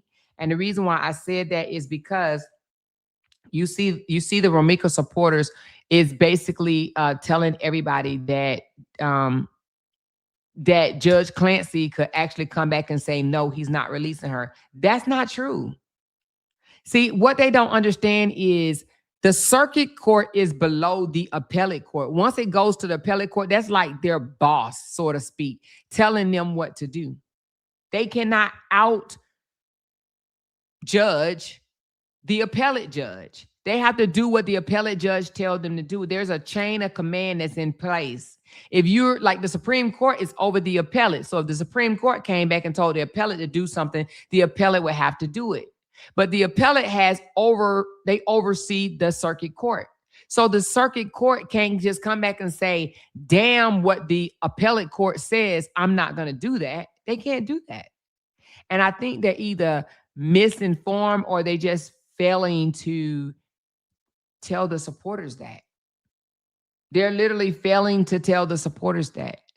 So the appellate court ordered them to give her conditions of release. I don't know what part of that do they not understand. They are ordering the circuit court to give her some conditions, not consider if you're going to release her or not. They said, no, set conditions and get her the hell out of there. It says, we do not agree that she should sit there before, until they have her trial. They literally said that in the order. We agree that the state did not prove what they were supposed to prove. So set some conditions and let her out is what they said. Now, maybe they didn't read the 16 pages. Maybe they only read the first 3. But I'm telling you, they're not correct when they said, oh, she's not out yet, y'all. Judge Clancy, what did she say? Judge Clancy may stand on his decision. What? She said, I'm just hoping that Judge Clancy is legally able to stand on the proffer stated in the previous court documents that the defendant is in danger. So she thinks the judge has an option to stand and not listen to the appellate. Well, she missed, I don't know, Law 101. I don't know. She missed Law 101. She missed a lot. So nevertheless, she's getting out. She's getting out. She's getting out. Okay. Now I may have to come back live tomorrow and show y'all this badass attorney. Let me show y'all right quick this badass attorney, y'all. Let's just go on and look at this badass attorney right quick, y'all. Come on. Let's go on and look at our girl, let's go on and take a look. Check out the bright work. There she go. There she go. 30-something years old. Go, Ari. It's your birthday. It's your birthday. Not really, but really. Go, Ari. It's your birthday. It's your birthday. But not really, but really. It's your birthday. Go, Ari. It's your birthday, girl. It's your birthday. It's your birthday. It's your birthday. Go, Ari. Go, Ari. Go, Ari. Go, Ari. Go, Ari. Go, Ari. Go, Ari. Go, Ari. Go, Ari. She's 30-something years old, and she is fighting this case, baby. Okay? Now, you better win now. Come on now, Ari. Don't fail you, girl. Don't fail me. Don't fail me. I'm going to need you to come out here just like that, Ari. I'm going to need you to come out here just like that, Ari. Okay? Look at them big thighs. Save lives. You hear me? So anyway, y'all, she did just celebrate her birthday more. Oh, she did? When was her birthday? I was literally just playing. Did she really just celebrate her birthday? Oh, my goodness. She said, and why they fast to tell Holly supporters how to feel. They're foolish for real. Yeah. They're like, don't get your panties in a wad. That doesn't mean she's coming home. She said more. That's called cognitive dissonance. Oh my God. If I hear that damn word one more time. If I hear that word one more time. She said these people need to develop some critical thinking skills. That part. So I heard that she had to go get security for doing this case, but do what you got to do, baby, because this is about to take you to the top, honey. This is going to take you to the top. So, but anyway, she has not posted today. Today's the 20th of April, and she has not posted today at all. She posted April the 15th. Oh, it was her birthday. Oh, that's what y'all was talking about. She was really celebrating her birthday on these photos, y'all. Oh my goodness. Oh my goodness. Okay, so she was really celebrating her birthday, and I did not realize it at all. Okay, so this was her birthday. She said, "It's my day," and it got a cake and all of that. So she really was celebrating her birthday on tax day. Oh, damn, girl. I would not want to have a birthday on tax day. She said Holly Aunt made a post as well. Holly Aunt made a post. Let me see. Let's go to it right quick. Hold on. Let's go to it. Who, Tammy? Hold on. No, is it Tammy Johnson? No, I don't think it's Tammy Johnson. I think it's right here, Tamika Johnson. What she say? I don't see no post. Oh, she said Holly is coming home. Thank you to everyone who didn't give up on Holly. Yeah, girl. We didn't give up, girl. We did not give up. Stop playing. We didn't give up, girl. She said, message to Holly supporters. We just want to take a moment and say thank you from the bottom of our hearts to everyone who stood by Holly, who refused to give up on her, who kept her name alive. We see you. We felt every prayer, every share, every dollar raised, every book sent, every message of love. You carried our family through one of the hardest times in our lives. Because of your support, Khadijah is coming home while we continue this fight. And that means more than we can even put into words. Being able to fight this case from home is a blessing. It is. We don't take lightly. We still have a trial ahead, and this journey is not over. But today we are grateful for the love, grateful for the strength, grateful for a community that stood 10 toes down for Holly. Please keep the prayers coming. We're going to keep fighting with faith, with truth, and with everything we have. Thank you for loving Holly. Thank you for loving us, Khadijah family. Yes. Let me share it right quick. Yes. Let me share this. There we go. Oh, thank you so much for sharing my live. Appreciate you, honey. Thank you.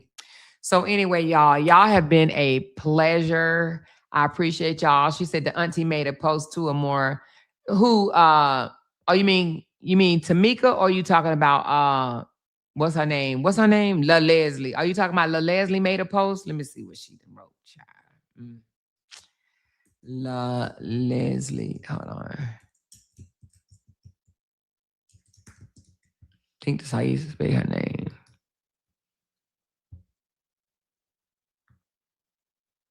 Today, the 20th. I don't see one.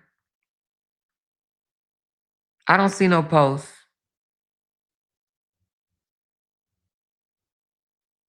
I don't see no post that she made. I don't see a post from La Leslie, whatever her damn name is.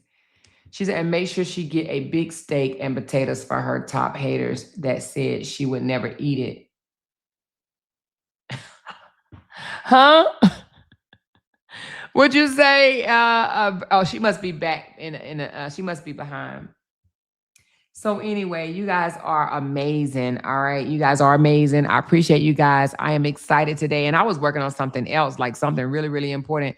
But I had to stop when I was told that the verdict was back. And we heard that it was going to be back April the 20th anyway. So this should have been a celebration day that we was looking forward to. So I just want to give a big shout out to all the other content creators that have been covering the case in Holly's favor. That is Amber Graham. That is, I don't know Cinnamon last name, but the name of her channel is Real Tea Talk. Real Talk with T. Real Tea Talk. Real Tea Talk. Real Tea TV. Real Tea TV. Okay, Real Tea TV. And who else, y'all? Who else was speaking up for Holly? I don't think there's too many. I know a girl on TikTok that's doing it. She's not on YouTube, but she's on Real TTV. Okay, who else had a platform that was actually standing up for Holly? I know Ms. White is standing for her, but I don't know if Ms. White gets on her platform anymore. So but I hope I got them all. And one more, Cinderella, but she's kind of middle of the road. She's not taking sides, but at the same time, you know, she is on TikTok going over the legal aspect of the case. A lot of people don't like covering this case legally. They like covering it emotionally. Okay. So she said Am. Yeah, Am is Amber. I said her name first. Cinderella, Amber, Real Tea Talk, Ms. White. I want to say even D-Ham. And I think that might be it. If I'm forgetting somebody, please let me know. If I'm forgetting anybody, please let me know. She said that she would never eat a steak again. Child, let me tell you something. You can't listen to the foolishness out of fools' mouths. You know what I'm saying? Like, you cannot listen to that foolishness. We still made the goal. You got some red ones. I did. So we're going to celebrate, y'all. We are going to celebrate because I did get some red ones. I did. Let me count the red ones. Oh, I see all this. Girl, y'all done snuck some red ones behind my back, baby. Thank you. Oh, where this come from? Thank y'all so much. Appreciate y'all. Oh my goodness. Thank y'all so much. Listen, wait a damn minute. Oh, y'all, why y'all didn't tell me this? We could have been celebrated, girl. Baby, let's turn it up one time for a good time, baby. We about to celebrate, okay? Celebrate. Gold met. But this is also celebrating. We did not give up on Holly. We did not give up on Holly, and we still ain't going to give up on Holly, okay? We will not give up on Holly. All right, here we go, y'all. Thank y'all so much. Go net, yeah, it's up now. Big super chest, hit a cash now. Screen say go. That's facts now. Run it up right now. Go net, yeah, it's up now. Big super chest, hit a cash now. Screen say go.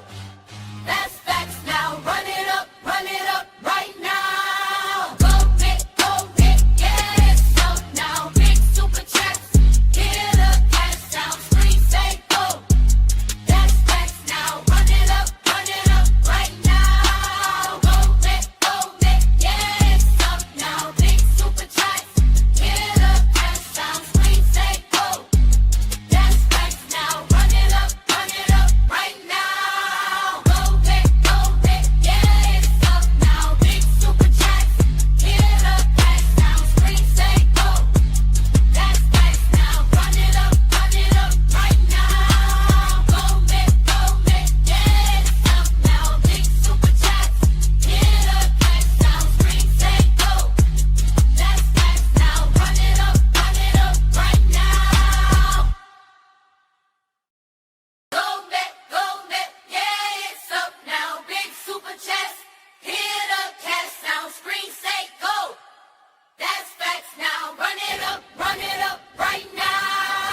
Thank y'all so very much. I do appreciate you guys thoroughly. Today's live was great for me because, yeah, this is some good news to be able to tell y'all. Good news, good news, good news. So as soon as she come home, she's like, more see what Tia's saying. Ooh, did she go live? Or she must have been over here listening to us saying that she ain't went live. Hold on. Child, let me see what Tia's saying, honey. Let's see what Tia's saying. Oh, she just posted something 6 minutes ago. I have received multiple inquiries regarding the potential release of Khadijah Holly Johnson. At this time, there are, oh my God, Tia, girl, throw your whole damn journalist license away. She says, I have received multiple inquiries regarding the potential release of Khadijah Holly Johnson. At this time, there are no court documents or records indicating that a release has been approved. I will review the docket again tomorrow to determine whether any new filings support this claim. It is important to note that Johnson's attorney has advocated for her release from the outset, which is consistent with standard legal practices in representing a client's interests. As of now, this reflects the most current public available information. The next scheduled court date is May. Girl, throw your whole damn journalistic license away. Just throw it away. Throw it away. And somebody tell me something. Thank you, Tia. I'm waiting on you. Throw your shit away. She says she ain't seen no order of release. Do y'all see this girl? Somebody need to throw her whole journalistic license away. Like, girl. Somebody tell me, thank you for the update. I'm going to wait on you. She needs to remain in custody. I was waiting for what you had to say before I believed anything. What? Do they think that we just made this up? Oh, man, somebody, y'all, I swear I can't with these people. So somebody went and Googled it, and they said, based on the report as of mid-April 2026, the Illinois Appellate Court has denied the appeal for the pretrial release of Khadijah Holly Johnson, meaning she will remain in custody while awaiting trial for the first-degree murder. Baby, you can't make this up. You can't make this up. You can't make this up. Somebody said, oh, Carlos said, Tia, you work for the news. Why you post this? Exactly, Carlos. Tell her again, why you post this? You gonna have to eat crow tomorrow. We are literally reading court documents. Like, do you not have access to it? This girl don't have access to the she don't have access to what we have access to. Why we have more access to her? And I know she get paid more money than me to be a journalist, don't she? Don't journalists make good money? This lady is cuckoo. You hear me? She is cuckoo. She's a cuckoo bird. I literally pulled documents. Do this lady not know how to find documents? She don't know, y'all. She's slow. Anyway, y'all, like, listen, trust me when I tell you, honey, the documents are here. What she think everybody reading then? Did she think we made these up? Girl, we downloaded this from the site, the Appellate site. She don't know how to get to it, y'all. They probably think that, you know what? I guarantee you it's probably some people that think that we made this up. They probably think that we AI'd it, we created it ourselves, we went in and typed it out. These people are really crazy. I mean, they crazy. Tia crazy. She said we should all go and leave a copy of this ruling all in them comments. With the fact that she said she got all of these emails, they ain't sent her a copy. She said, you're there, TMZ. I must be there, TMZ. But she's saying that she has not seen anything that is ordering her release. So maybe she's saying there's not a court order yet. So she's not just going to talk about what the appellate ruling is. Lady, if you don't go sit your tail down somewhere, okay. Well, so Tia is not the news that you want to go to, child. You hear me? Tia is not the news that you want to go to. Okay? Anyway, child. Woo, child. Anyway, I guess we'll just sit and wait for Tia, I guess, honey. But we already know what we know. All right. I'm going to post these on my community wall for members only. All this. So if you want to go back in there and look at it, it will be posted on my community wall for members only, the entire documents. Okay. And moving forward, that's what I'm going to do. Members only will get the entire document, even though I just went over the whole entire document. But just in case y'all want to reference anything, if you are a member, you'll be able to go back and reference whatever it is that you want to reference. She must not know because ain't no way she came out and said that shit. Yes, it is. She did say it. She said that's what she's doing more, waiting for them to order her release.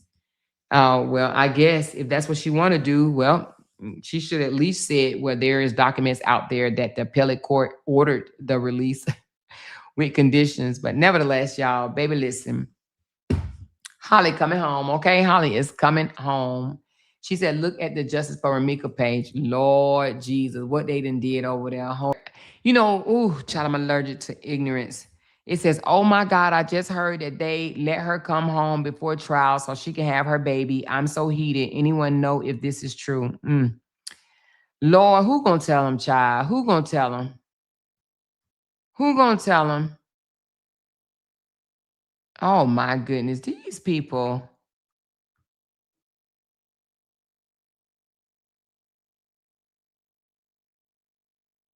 It says, quit being in an uproar, Romika people. It is not definite. Vengeance is mine, says the Lord.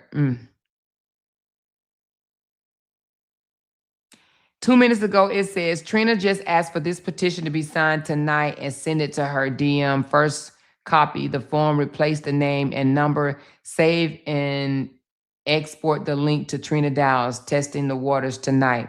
So I guess she's going to try to... What is the petition for? Let me see.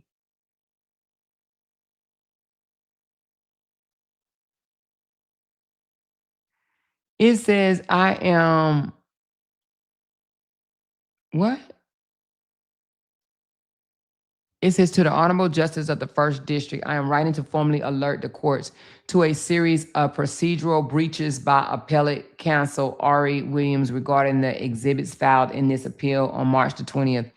As of April 2026, it was confirmed by the Circuit Donna Red Court Clerk Office that Ms. Williams filed 5 exhibits in a manner that bypassed standard privacy protection, making sensitive witnesses' data accessible to the public.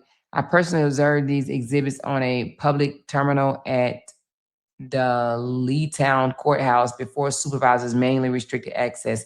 It is imperative that the court be aware of the following pattern. Okay, so what, you trying to get her in trouble? It looked like they are trying to get, they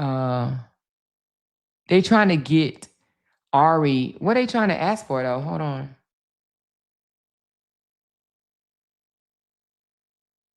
The court should consider these actions when evaluating any claims by the appellate regarding pretrial publicity or safety concerns, as the defense is the primary source of the information currently endangering the witnesses and the jury pool.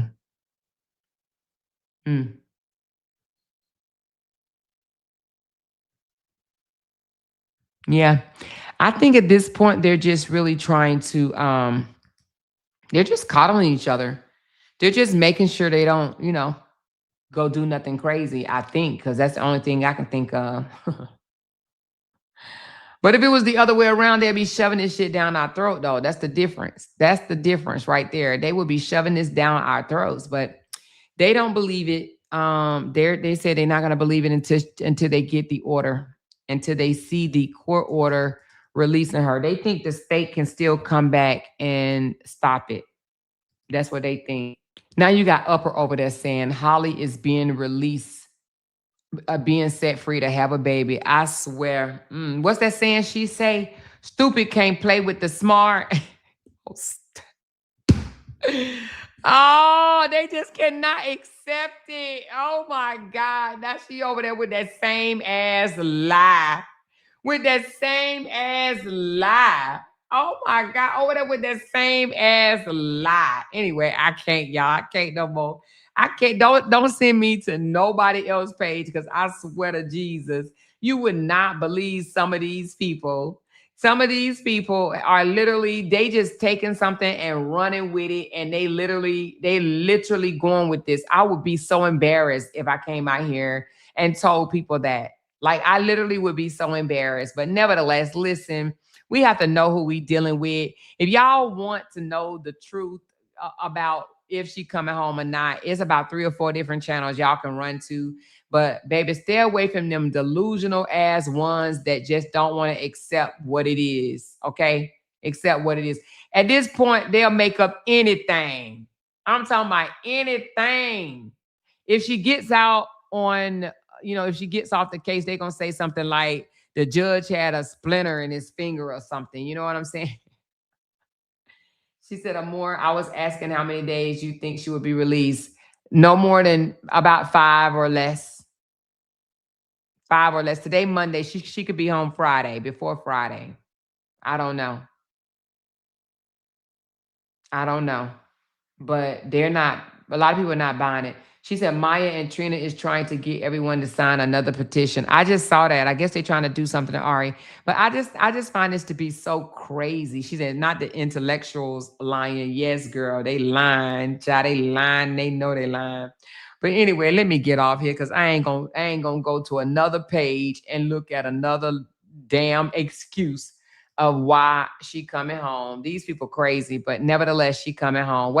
If they want to think she coming home for a baby because that briefs well, right? If that breathes well to their supporters, then let them say that. We already know the truth over here, okay? We know the truth over here. They don't know how to comprehend, but anyway, coming home for a baby. If that was the case, if she was coming home for a baby, she had a baby in her stomach the day she was denied. You know what I'm saying? 2 days, she was denied twice with a baby in her stomach. You know what I'm saying? If that's the case, she said, and the people sharing the live of the narrative is weak as fuck and older than upper. Damn fools. It's okay, y'all. Let them do that. Let them do that, baby. Listen, we might come back tomorrow and, if I find out any more information, but we may be able to come back out tomorrow, but I do got other cases I want to cover as well. So y'all, it has been a pure pleasure. I do thank y'all from the bottom of my heart, everyone that chipped in, donate. Oh, somebody sent me a coffee. Let me give them a big shout out right quick. Hold on one second. Give me a second. Oh, thank you so very much, Rachel Lewis. Thank you so very much, sweetheart. I appreciate you.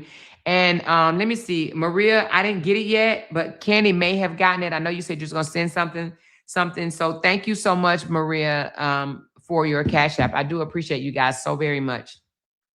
All right, you guys, I'm about to sign off because my mouth dry as hell. So I'm gonna sign off, but thank y'all so much for coming over. She said he just said she wasn't pregnant anymore.